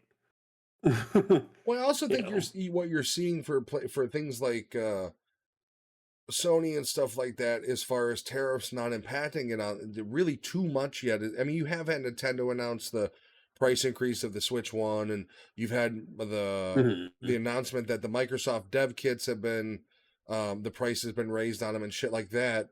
But I think I don't think it's fair to blame tariffs on products that are already sitting in the United States in warehouses because that is Right. not pricing based on tariffs, that's price gouging. It's the same thing that Yeah. the gas stations used to get licenses pulled for. Oil would go down or oil would go up and they'd raise the price despite the fact that the gasoline they're using was purchased at the previous oil price. Before they had to refill Mhm. the said gasoline, they would still charge that surplus. So it's the same sort of idea where it's more price gouging than anything. Because as of right now, companies like Costco are not bringing in shipments of PS5s from overseas. They Yeah. have giant warehouses full of everything you can think of, and that's no different than the X. I mean, Switch 2 is different because it just came out. But when you're talking a Right. PS5, there's no reason, I don't think so. Maybe in like Canada and shit. But in the United States, there's no Yeah. reason the tariffs should be affecting the prices already. There's no way Yeah. these United States warehouses have already removed all stock that we had and have had to have more overseas shipments. And in that case, they have no Right. right to be charging more for that because that stock purchase itself is still under the original tariff or pre-tariff price. So a lot of it that you're hearing is scare tactics and speculation. And Guys, it's before the holiday season. The tariffs are not going to matter because they're still going to drop their prices. Because what happens is Right. if you don't buy the products, these companies are the ones that are hurt. Sure, your kid's going to be pissed because you didn't get him a PS5. Sony was looking forward to that $700. So, like, that's the truth of it. The companies are going to have to figure out how to rebound if sales dip too much. Looks like Microsoft's strategy is fuck it, fuck consoles. Nintendo's strategy is fuck it, we're Nintendo, fuck you. And Sony's strategy is like Ghost of Yoti. Like that's basically what they're doing. Have you played Ghost of Yoti? And it's like, it's probably a great game, but Right. shut the fuck up, please. Have you played Bloodborne? What are you going to do about that one, Sony? What are you going to do about the original Uncharted trilogy, Sony? Fuck off. Tariff is just an excuse to raise prices and make more profit. Why has grocery costs not come back down from COVID? I mean, I think a lot of that's intertwined. Gaming PC came way down, and the console cost that is a little bit. Although PC gaming is still really expensive. Like, you're looking at the most of the video cards out there are more than a console outright, which it also depends on your environment too. Like it's kind of the thing where if you live in a tiny apartment and you don't buy a big surround sound kit, it's just you'd go for your budget. If you're a gamer, the consoles for the original prices of $500 are great values for what you get. But the PC beyond that, if you can afford it, is a much better way to game. It just is. Whether you're talking, it's cheaper in the long run because you're not at the beck and whim of the console makers and how much they price the software. There's multiple third-party retailers: Humble Bundle, Green Man Gaming, Fanatical, Epic. It's not just Steam. So, like, you actually have real competitive markets on the PC spectrum, not to mention all the third parties that are selling keys from various methods. If you don't have Humble Choice, one of the greatest hacks you can do is wait until right after Humble Choice, and every single game that is in Humble Choice will be dirt fucking cheap on the places like Aniba and CD Keys and G2A, because these dudes all just have the monthly bundles. They take every key and throw them on the third-party shops for cheap. So you go, oh shit, $8 for this game? Hell yeah. Realistically, they got all 8 of them for $12. Yep. That's all the third-party markets are. It used to be stolen credit cards. Now it's people just fucking banking off of Humble Monthly and shit. Right. Speaking of Microsoft, continuing the discussion around that, Halo Combat Evolved, the first Halo game, the one that started all of the Xbox stuff, is getting a remaster in, I believe it's Unreal Engine 5. Yeah, so that means it'll look beautiful but run like shit when it comes out. It's going to be gorgeous, but fucking chug. Yep. And we'll be making its debut on PlayStation. It'll be the first Halo game that will be available in the PlayStation ecosystem, so it'll be on Xbox, PC, and PS5. It's going to be interesting. That means it's coming to Game Pass, I presume, so I'm fucking happy. Presumably. I mean, they've got the Master Chief Collection. Which I actually have. I've bought the Master Chief Collection because I got it for $10, and that amount of awesome content, well worth $10. Yeah. I do hope that, because there's some minor variances between the Xbox version of Halo Combat Evolved and the PC version. I hope that as a part of this remaster, they are using the console version, not the PC version, because the console version is what I started playing on, so that's kind of a nostalgia factor. But the PC version, either way, when that came out, it was kind of a broken mess. People enjoyed it because you can do LAN party Halo with it, but beyond that, it was PC version was rough for a very long time. Worth $10 and got that five hot dog review. I think it's a win for Microsoft to have this. I will play it. A lot of people are mad that it's the campaign only. They really want that remastered multiplayer. Some people are also mad because from the video they've showed, some of the architecture on some of the stuff in the game has Mhm. been changed and updated and upgraded, but it's like I don't also necessarily need a play-by-play of the original game. Like, why does it have to Right. be every single second of the original game, the original map needs to stay the same? Like, part of gaming is evolving, and Halo has evolved in so many ways that, like, yes, it's a remaster technically, but I don't think we need to see, oh, that tree was in a different place in the original. It's like, are you kidding me? Right. Yeah. I mean, we're talking a game that was developed 20 years ago. There's going to be some advances that you can take care of, like, oh, hey, before there was only one tree here. Now it can handle rendering three trees here. Yeah, It's you know. okay, guys. Deep breath. Well, and I then mean, and you got a completely faithful remaster with the Halo Master Chief Collection.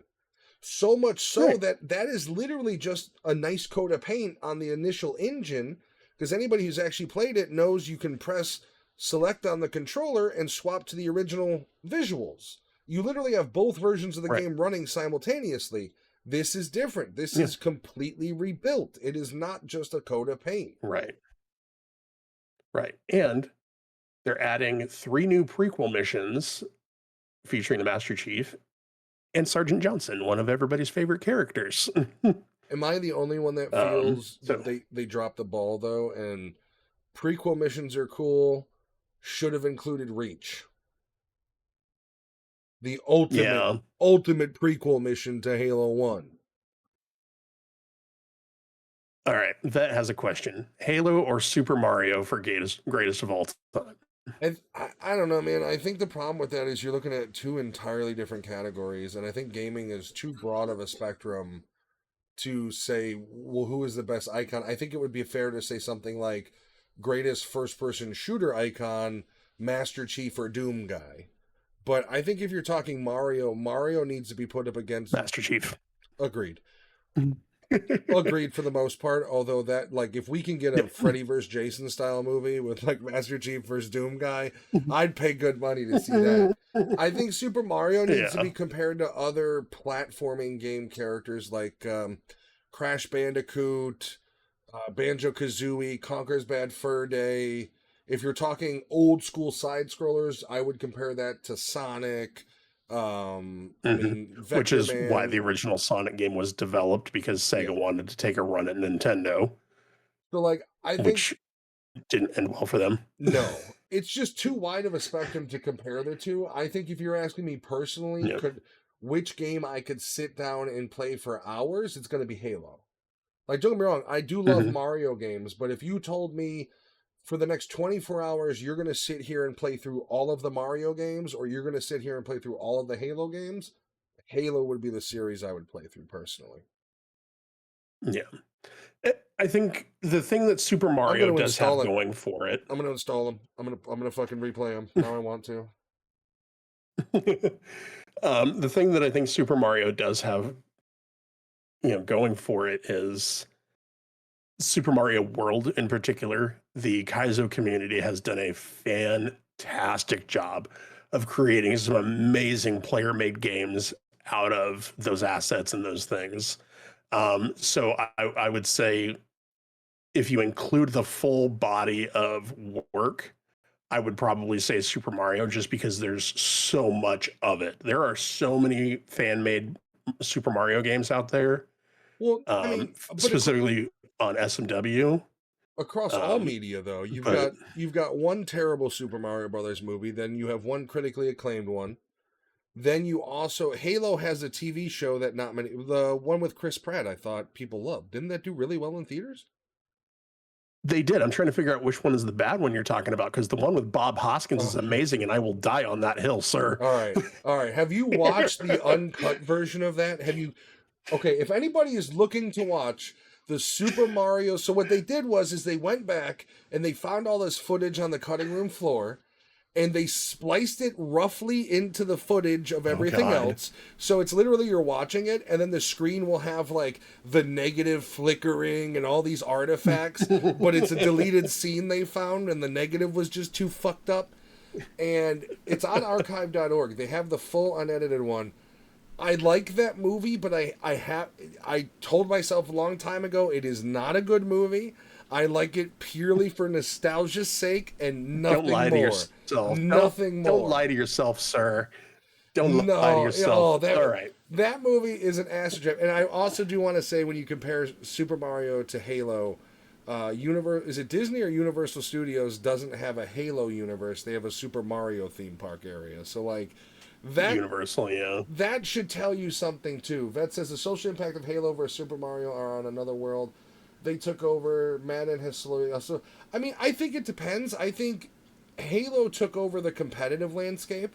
When you think competitive shooter origins, there's certain things like Counter Strike, um, Halo, like that is a certain origin. But I think Mario, you're talking about people growing up with, and that's the difference, and that's generationally different. Right. You have a lot of kids that grew Right. up with Halo as well, but I think as far as how Hmm. as gamers are aging, Super Mario is always gonna I think hold the prestige in that one because you're gonna have kids going, or you're gonna have 45-year-old men going, yeah, well, Super Mario on Game Boy was fucking amazing. You know, you're always gonna have that argument. Yeah. Yeah. I mean, these are all generationally defining games. I mean, Super Mario, like, yeah, we had Pong, we had, things like that on the original Atari, but Super Mario was the first one that was like full color, like, Gave, the gave you a crappy 8 character bit to music. like someone to actually invest in, had a little bit of Right. story, which was trying to rescue the princess. Like there was Hmm. components to Mario that didn't exist. I mean, even if you look at games like Contra, there was no real story of the Contra. You were basically Rambo shooting soldiers on random islands. Mario had a Right. You story played behind Contra, it.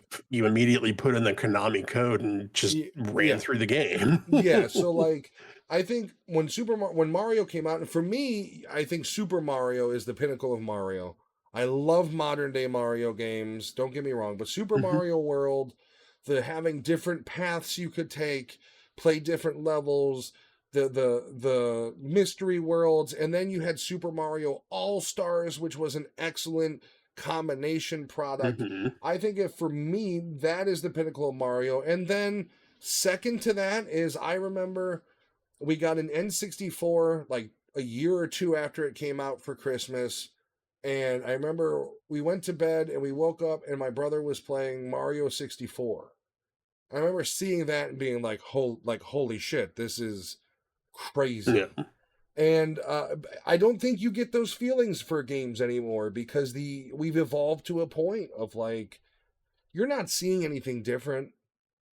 It might look Right. nicer, it might have better lighting, it might have better facial details, but like back when gaming was evolving, going from the NES to the SNES was like holy shit. Going from Mhm. the SNES to N64 was holy shit. N64 to GameCube, holy shit. Right. GameCube to the Wii, holy shit. And you don't get that anymore. And I think the perfect example is the Switch 2. There's nothing holy shit about the Switch 2. Not one fucking thing. It is a cool device. I plan on getting one, but especially with as weak of a Mhm. launch as they've had, there is not one holy shit feature to what is a new generation of a console. Same thing with Xbox. There's Right. no holy shits with the Xbox Series X. No. PS5, no holy shit. It's all about low loading times and better graphics. We're not talking anything cool. I mean, at least the PS3 era had the PlayStation Move, turned everything into a Right. railgun shooter. Like, you don't see that anymore. You see the PSVR headset, which is Yeah. getting trumped by the metaverse headset, the Apple Vision. I mean, you name it, PSVR is getting destroyed by it.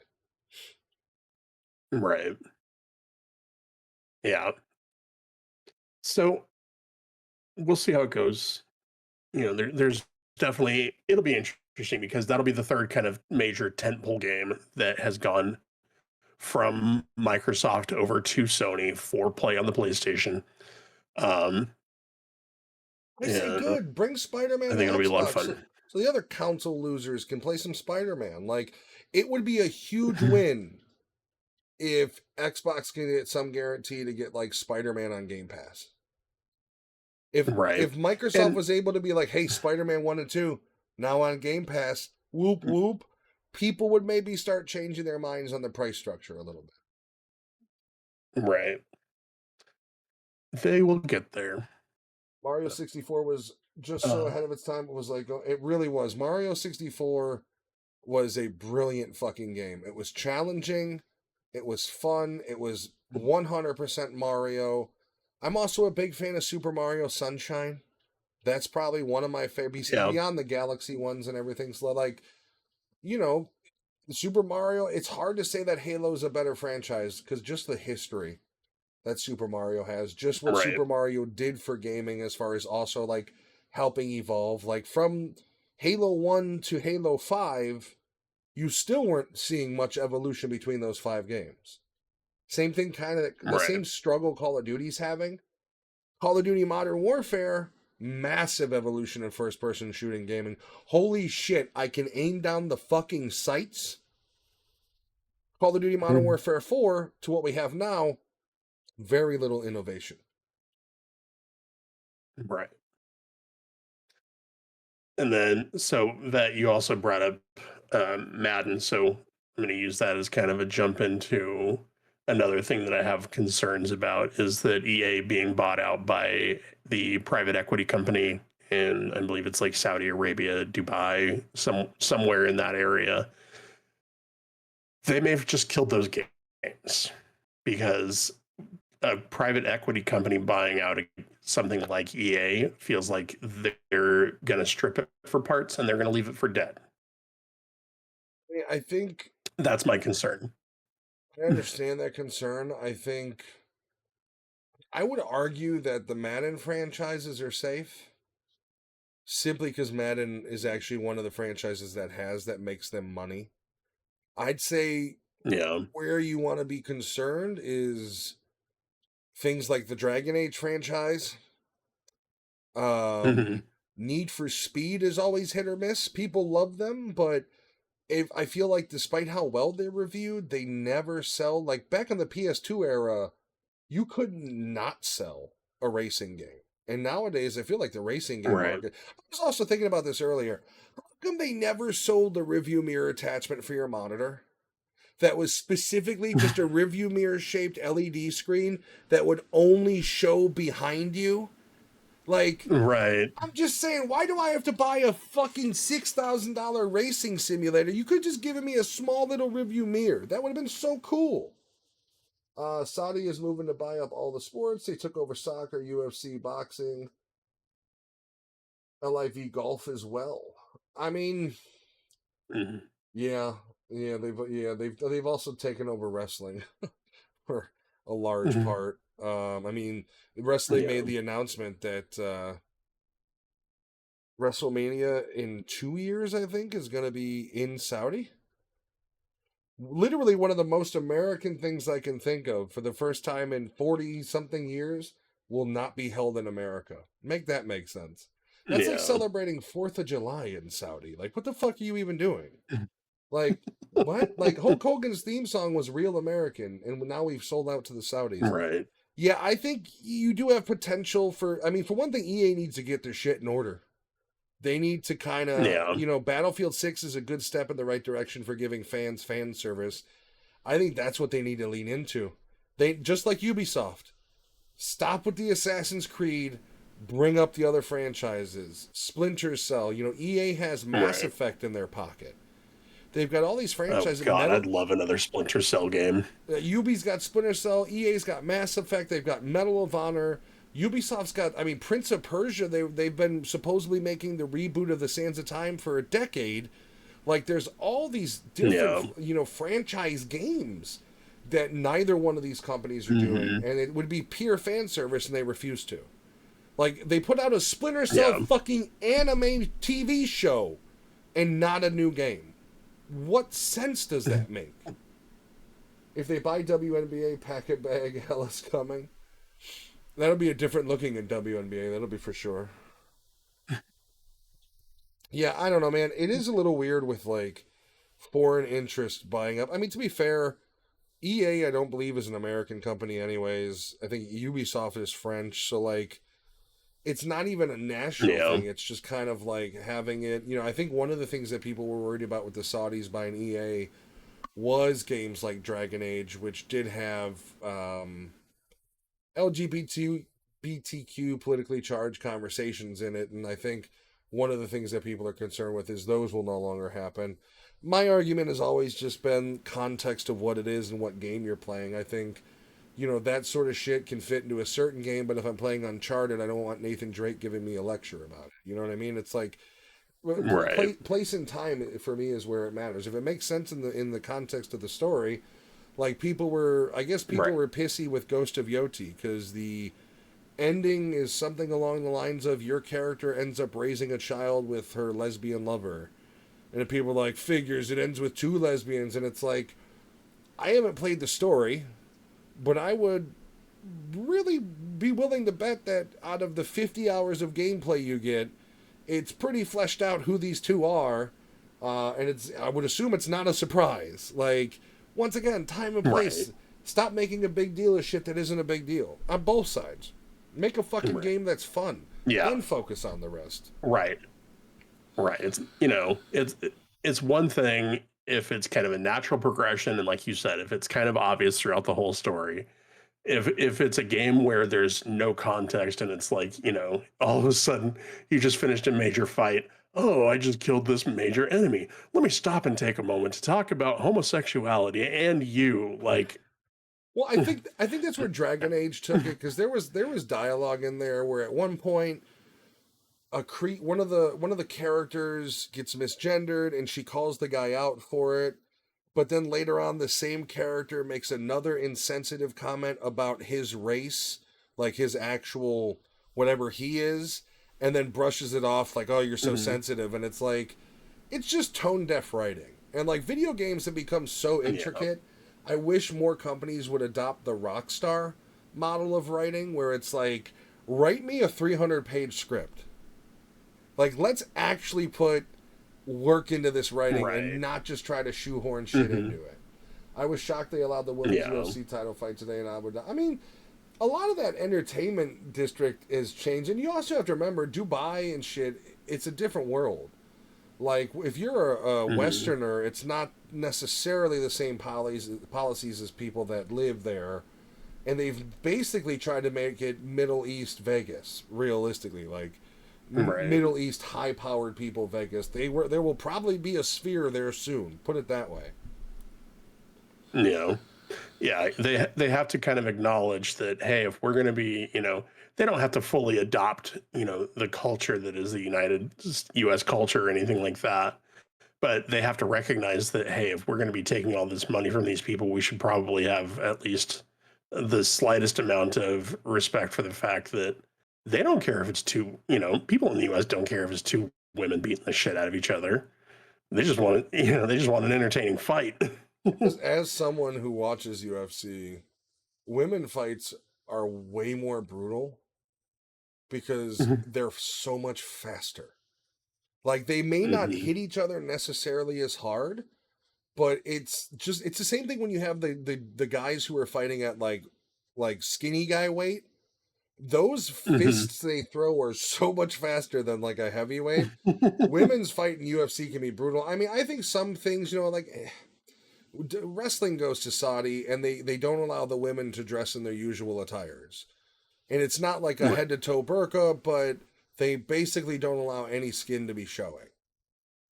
So Right. like, you do have in WWE a lot of women where the outfits are pretty skimpy, not as bad as it used to be, Yeah. but there's a lot of skimpiness out there and like that sort of shit is different. But I mean, once again, it's your market. Movies get edited all the time for different countries. I don't really Right. see how this is any different necessarily. I mean, yeah, Yeah. you are giving money to governments run by fucking bloodthirsty fucking families that rule Yeah. the world, but beyond that, if you can get over, I guess I'll put it this way: if you can get over the fact that you don't want your iPhone to be more expensive, so you're okay with slave labor, I suppose it's a little hypocritical to be worried about entertainment in Saudi. Yeah. There's issues everywhere, and it's like Do I love it? No, not a big fan of it. I'm actually kind of annoyed that WrestleMania is going to be in Saudi, but it is, it is what it is. I guess part of us should. It's progress to an extent, right? Like there's avenues being Right. opened up to where at least this entertainment's being allowed in Saudi and it's seemingly is being welcomed. I mean, there's wrestlers that don't wrestle anymore that show up to Saudi gigs because Saudi will pay them $1 million for the weekend. That's why Right. all those comedians went and did that Riyadh festival because they were making more money in Right. a 7-day week than they would have made all fucking year. Just it's the reality of it.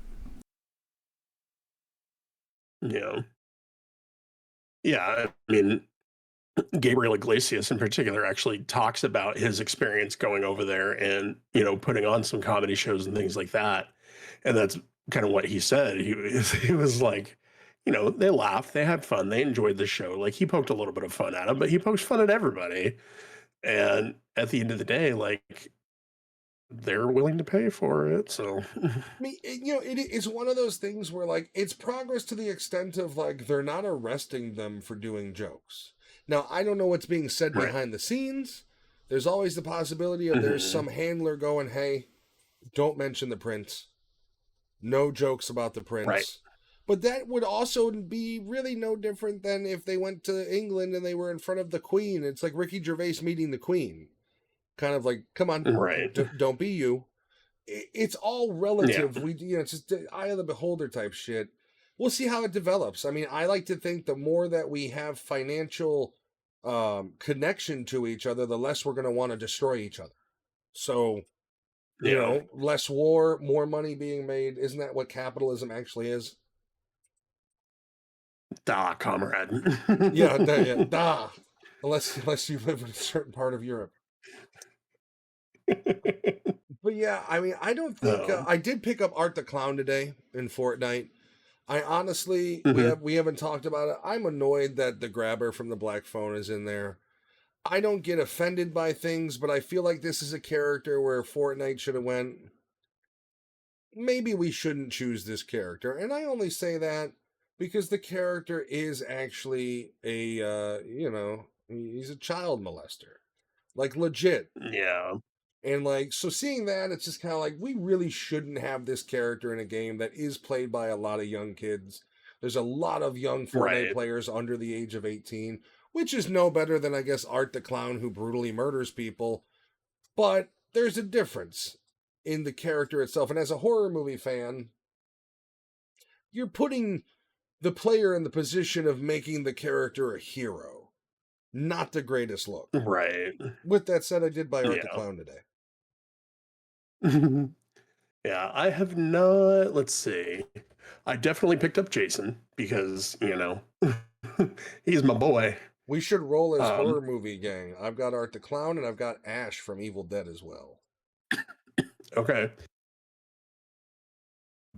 So yeah, I did pick up Jason. I did pick up Ghostface because I love Scream. I picked up the Scooby and Shaggy bundle, which could be another fun little we're both rolling as different. Oh God, his name just left my head, but he's been playing Shaggy for Matthew Lillard. Yeah. You could be Ghostface Matthew Lillard and Shaggy Matthew Lillard. Rudy and I were just talking about this.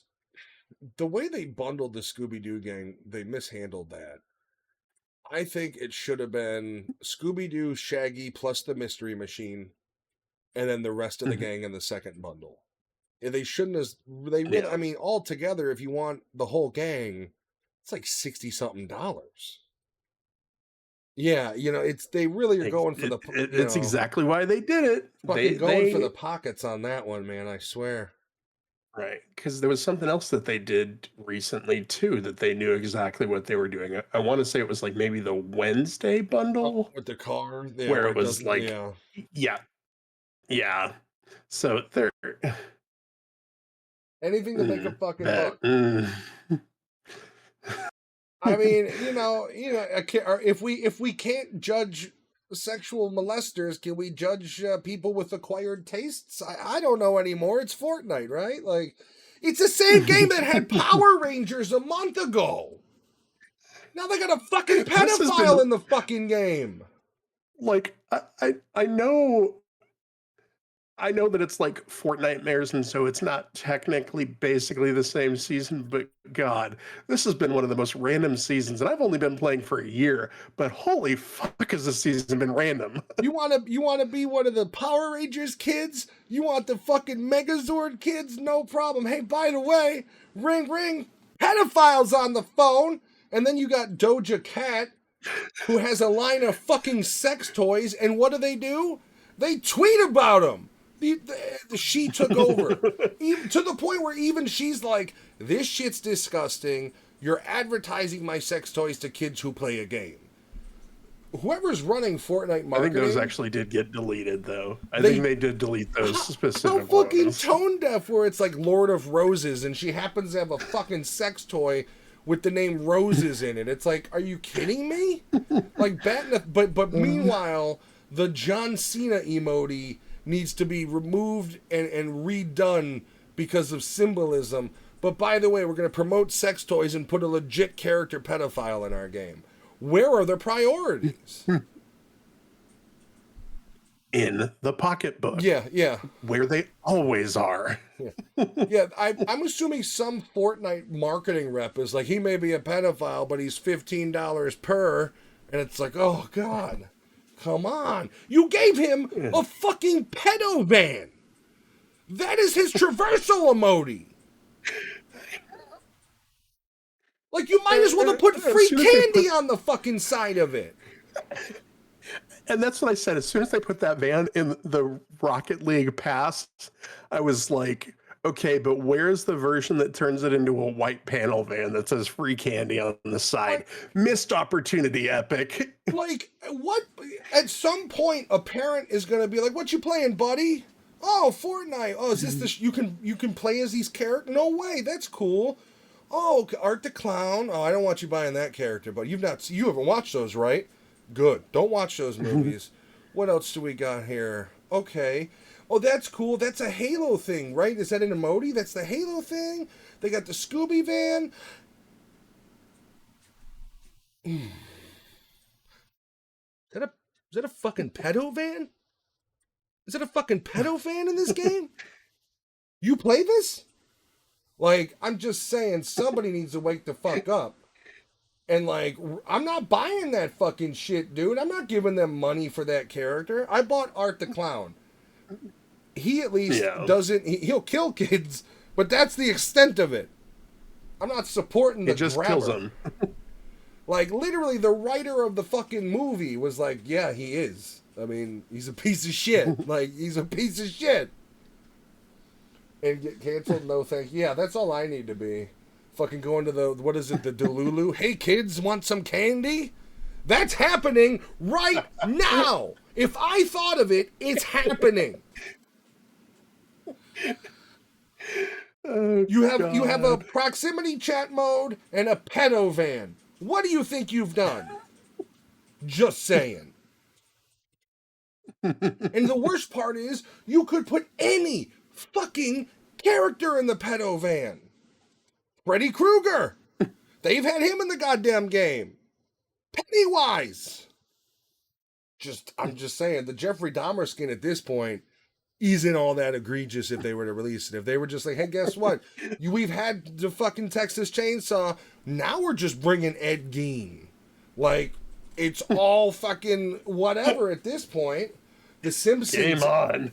Right? Exactly. It's like, game on, bro. I can't wait to... Pedo Squad! Like, that...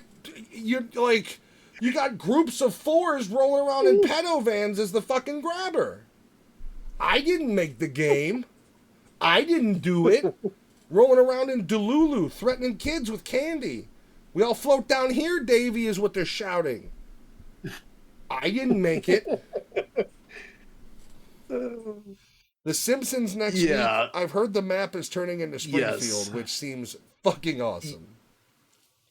Yeah, so four of the developers were actually fired for that because it was leaked and it was confirmed to be a very early developer build. Like, they hadn't even put the textures on the roads yet or anything like that. so it's not like it was a data mine thing. Um, but yes, the entire map will change to Springfield for the mini season. So far, I believe. Let me see if I can find it again. Homer and Marge will be part of the battle pass, and then Bart and Lisa will be in the shop as like mech Bart, and All like right, they'll be in the all right. mech things like what's his bucket. That pisses me off because they're gonna leave Bart and Lisa out of the battle pass, but fucking Patty and Selma will be in it. Fucking Principal Chalmers will be in the battle pass. Super Nintendo Chalmers. Yeah, dude, he's gonna be in the battle pass. Fucking Willie's gonna be in the battle pass, but not Bart and the Krusty the Clown. By the way, Yeah. can this spawn something beautiful to happen and get a fucking re-release of the Simpsons arcade so I don't have to download MAME emulators to play the fucking thing? Can we just they had it on 360, fully functional with achievements and everything. Can we just get a playable version of that? I will spend $30 on it alone. It is the first arcade I've ever played. When we go to the arcade, it's the first arcade I play, that and The Punisher. Can we get a home release of it again, please? For fuck's sake. Can I buy it in Fortnite? Can I spend $20 in Fortnite and go to an arcade and play The Simpsons arcade in Fortnite? I'd be okay with that. So, according to the leakers, so as always, take this with a big grain of salt. The Battle Pass lineup will be Homer, Marge. There will be a Peely remix that is Blinky the Three-Eyed Fish. Or no, I'm sorry. The Fish Sticks remix will be Blinky the Three-Eyed Fish. The Peely remix is a banana done in the Simpsons art style. There have been a couple of different versions that I've seen. There's one that has like Simpsons style kind of protruding lips, which is just disturbing. And then there's another one that's just Peely in the Simpsons art style. And then apparently Flanders will also be in the Battle Pass. Flanders My gang. only requirement for so my only requirement for that one is that there is the alt skin of him in the snowsuit, and that there is the emote where he is wearing nothing at all. Nothing at all. Exactly. Stupid sexy Flanders. Yeah. And then supposedly Scratchy from the Itchy and Scratchy cartoon is in there. That's cool. Also on the loading screen key art is Mo Sislak. Okay. And Krusty the Clown is there as well. Okay. I'm down with that battle pass list. I can buy the rest. Yeah, I don't know specifically like where all these characters are going to be. That's just early reports from one of the leakers. And then it looks like there's going to be possibly a Kang and Kodo's glider. So we'll see about that one as well. I mean, I feel like as far as like emotes, you have to have Bart's skateboard for a traversal emote. You have to have a sticker that says "Eat my shorts." Like you know, for the pickaxes, like maybe Maggie on the back is one of the back wings, you know, shit like that. And then I believe that there is Homer's car is supposed to be a glider as well in there somewhere. Oh, I thought you were gonna say it was gonna be purchasable as one of the cars you could, because here's the thing. That would be awesome. If it's in Fortnite, it's in Rocket League. If it's in Rocket League, I've got $1,200 in that game already. I am buying Homer's fucking car in Rocket League. Yeah. Hopefully they'll make that happen. We'll see how that goes. Dude, what if it was the car he designs that ruins his brother's company with the bubbles? See, and when when I was having a conversation about it with somebody, and they're like, "Oh yeah, Homer's car is going to be in there," and I was like, "Wait, I need details on this one. Is it going to be his regular car, or is it going to be the one that he designed that tanks Herb's business? Because I want that one too." Herb Simpson, played by the wonderful Danny DeVito. Yeah. And then somebody else was like, what we really need, if we're getting those, is like 2-seaters for a 4-seater. You know what we need?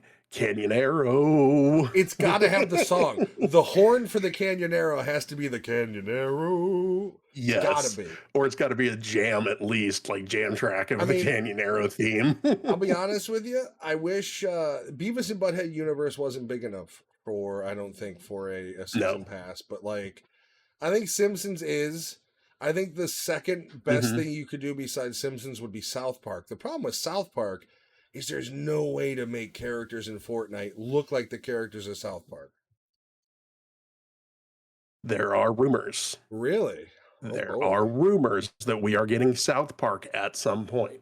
That'll Not be as a part of the interesting. Simpsons season, but at some point. So yeah, there is, and that's kind of why the conversation floated to the top. Where I saw it was, okay, if we do South Park, like how are they going to do that? Yeah. There was, I think, at one point, like right after COVID, there was an episode where it showed the kids all as adults. So it could be those. They could do like something the anime similar versions to of like them too. Right. Yeah. I think it'd be funny if they so, did it. One of your traversal emoji is it goes down to the cardboard style, and you can walk around like that. I think that'd be pretty funny. Waddling. Yeah. Yeah. Yep. I mean, I'm looking forward to the Simpsons you definitely season. have to.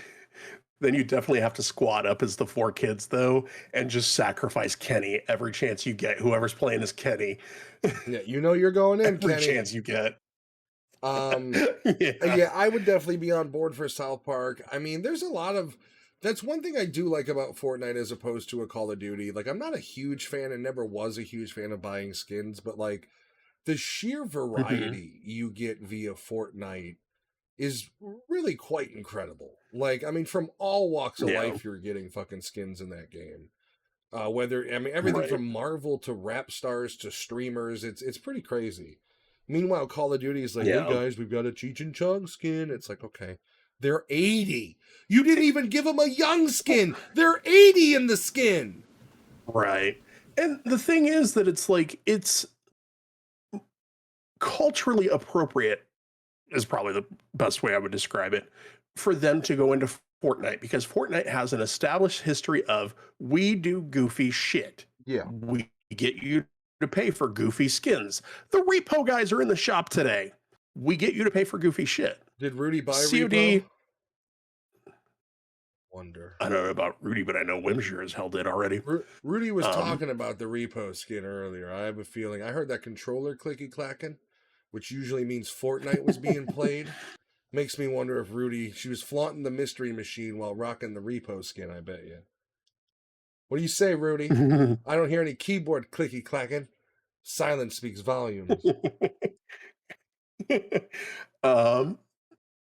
And now I lost my point of that. Yeah, but Fortnite has a history of putting weird characters in there.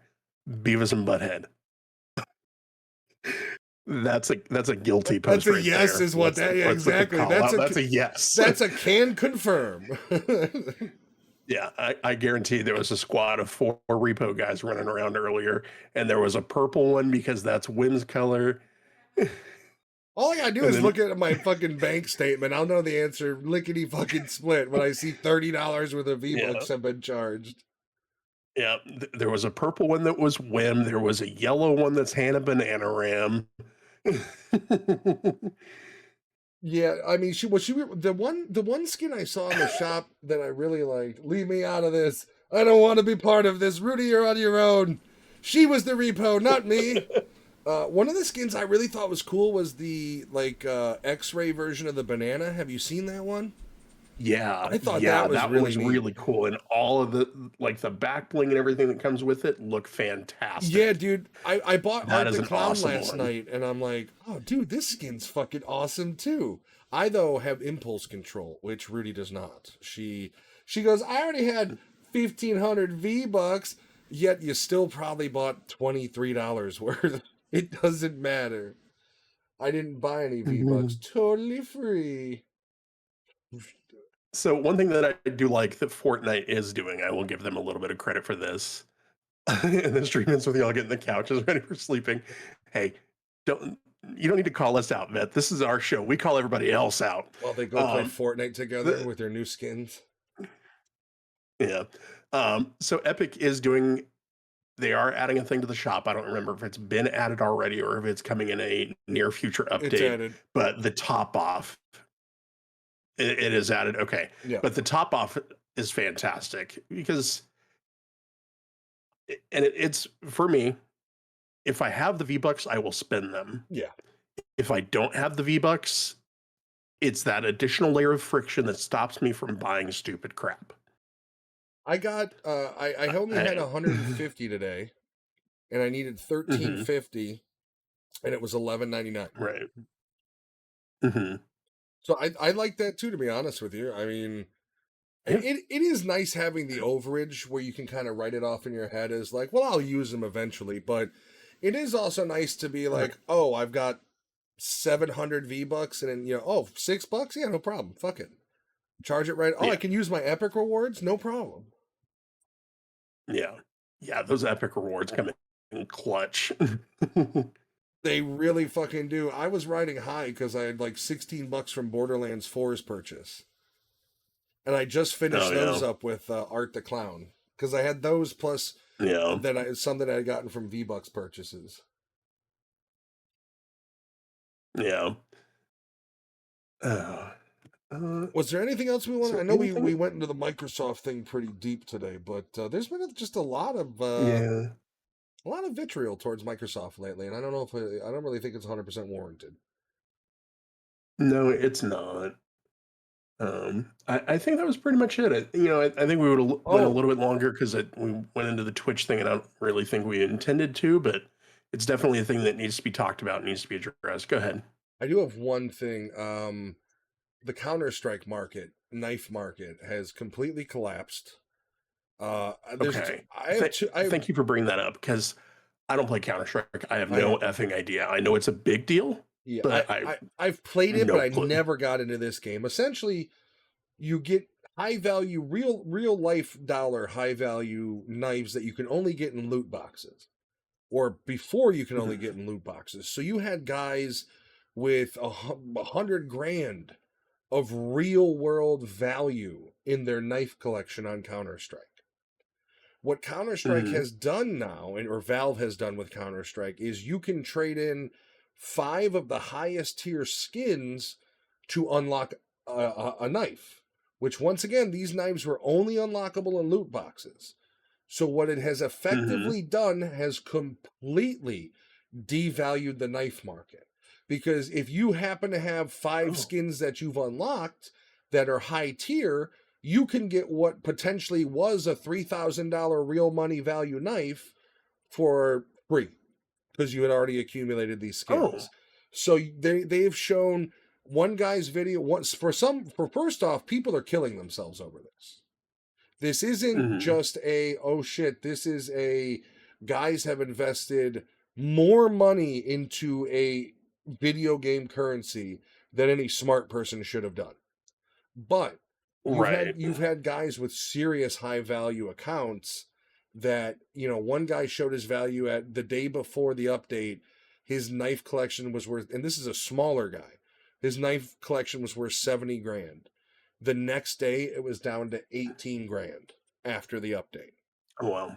And Oh, wow. so yeah, effectively with this new update, they've completely not only killed, but basically they shorted the entire market, and they've created Yeah. a Counter Strike Great Depression, where you had guys that were essentially using the Counter Strike marketplace as kind of like a savings account that would accumulate, and you would do trades, there's a lot of people out there that are really fucked from this, and it's kind of crazy.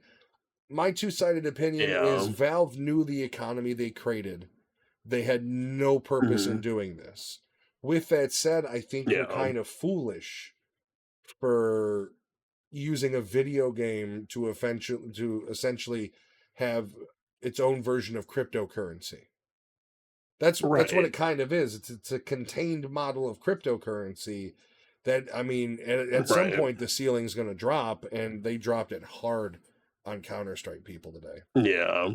or this weekend. So Yeah. And I feel for those people. That's a terrible thing to have happen. But I mean, part of it too is you have to be aware that, I mean, this is true of any financial system, but especially one that is not insured. Yeah, You can get exactly. fucked at any time. Exactly. You're literally basing serious financial decisions off of a video game is what you're doing. And I Yeah. mean, I feel bad for the dudes, but like it's a fucking Yeah. video game. Why do you have your life savings into the video game? Right. Like you The could have same reason cashed I. you could have cashed out too before all this and had your money. I don't know. It's Right. weird. Like a video game should not be a high Yeah. interest yield account. No. But yeah, But that's it's also the same reason why I prefer to buy physical products versus digital products. Shit goes away. that is kind of the crazy thing is like you know people are spending hundreds of dollars on loot boxes for a fake knife. And it's like I have a website Hmm. where for hundreds of dollars you get some really nice real life knives if you want. Like I'd touch some grass. I Yeah. don't know what to fucking tell you. Like I'm sorry you Yeah. invested 10 years of financiality into a video game, but oof. Other than that, not a Yeah. whole I think we've covered quite a bit, more than we planned. Sorry the I episode think was so so. long, guys. Thank you for sticking Yeah. around. Thanks for sticking Hopefully around, everybody. We appreciate it. yeah. Appreciate all the feedback and all the input. Hopefully it was enjoyable. We plan on being back another 2 weeks from now. And, you know, we took that. I'm not here next week, or next weekend. So obviously that's our off week. We still will have to put our heads together and figure out how to plan extra streams, video gaming streams, and shit like that. Just a little bit Yeah. of a busy season with some traveling and some other shit going on. So that is Yeah. still our plan with our ultimate goal of getting affiliate to be able to give you guys things like channel redemptions and all that sort of shit. Um, but yeah, that is the plan. We will announce, of course, when these streams are going to be. Other than that, we'll see you every other Saturday for a little bit of time. Thank you so much. Thank you, Imanis, for hanging out. You guys have a Thank you, wonderful sir. Have a evening. great night. You too. You too. Take care, everybody. We will see you next time. Have a great evening. Bye bye. Bye.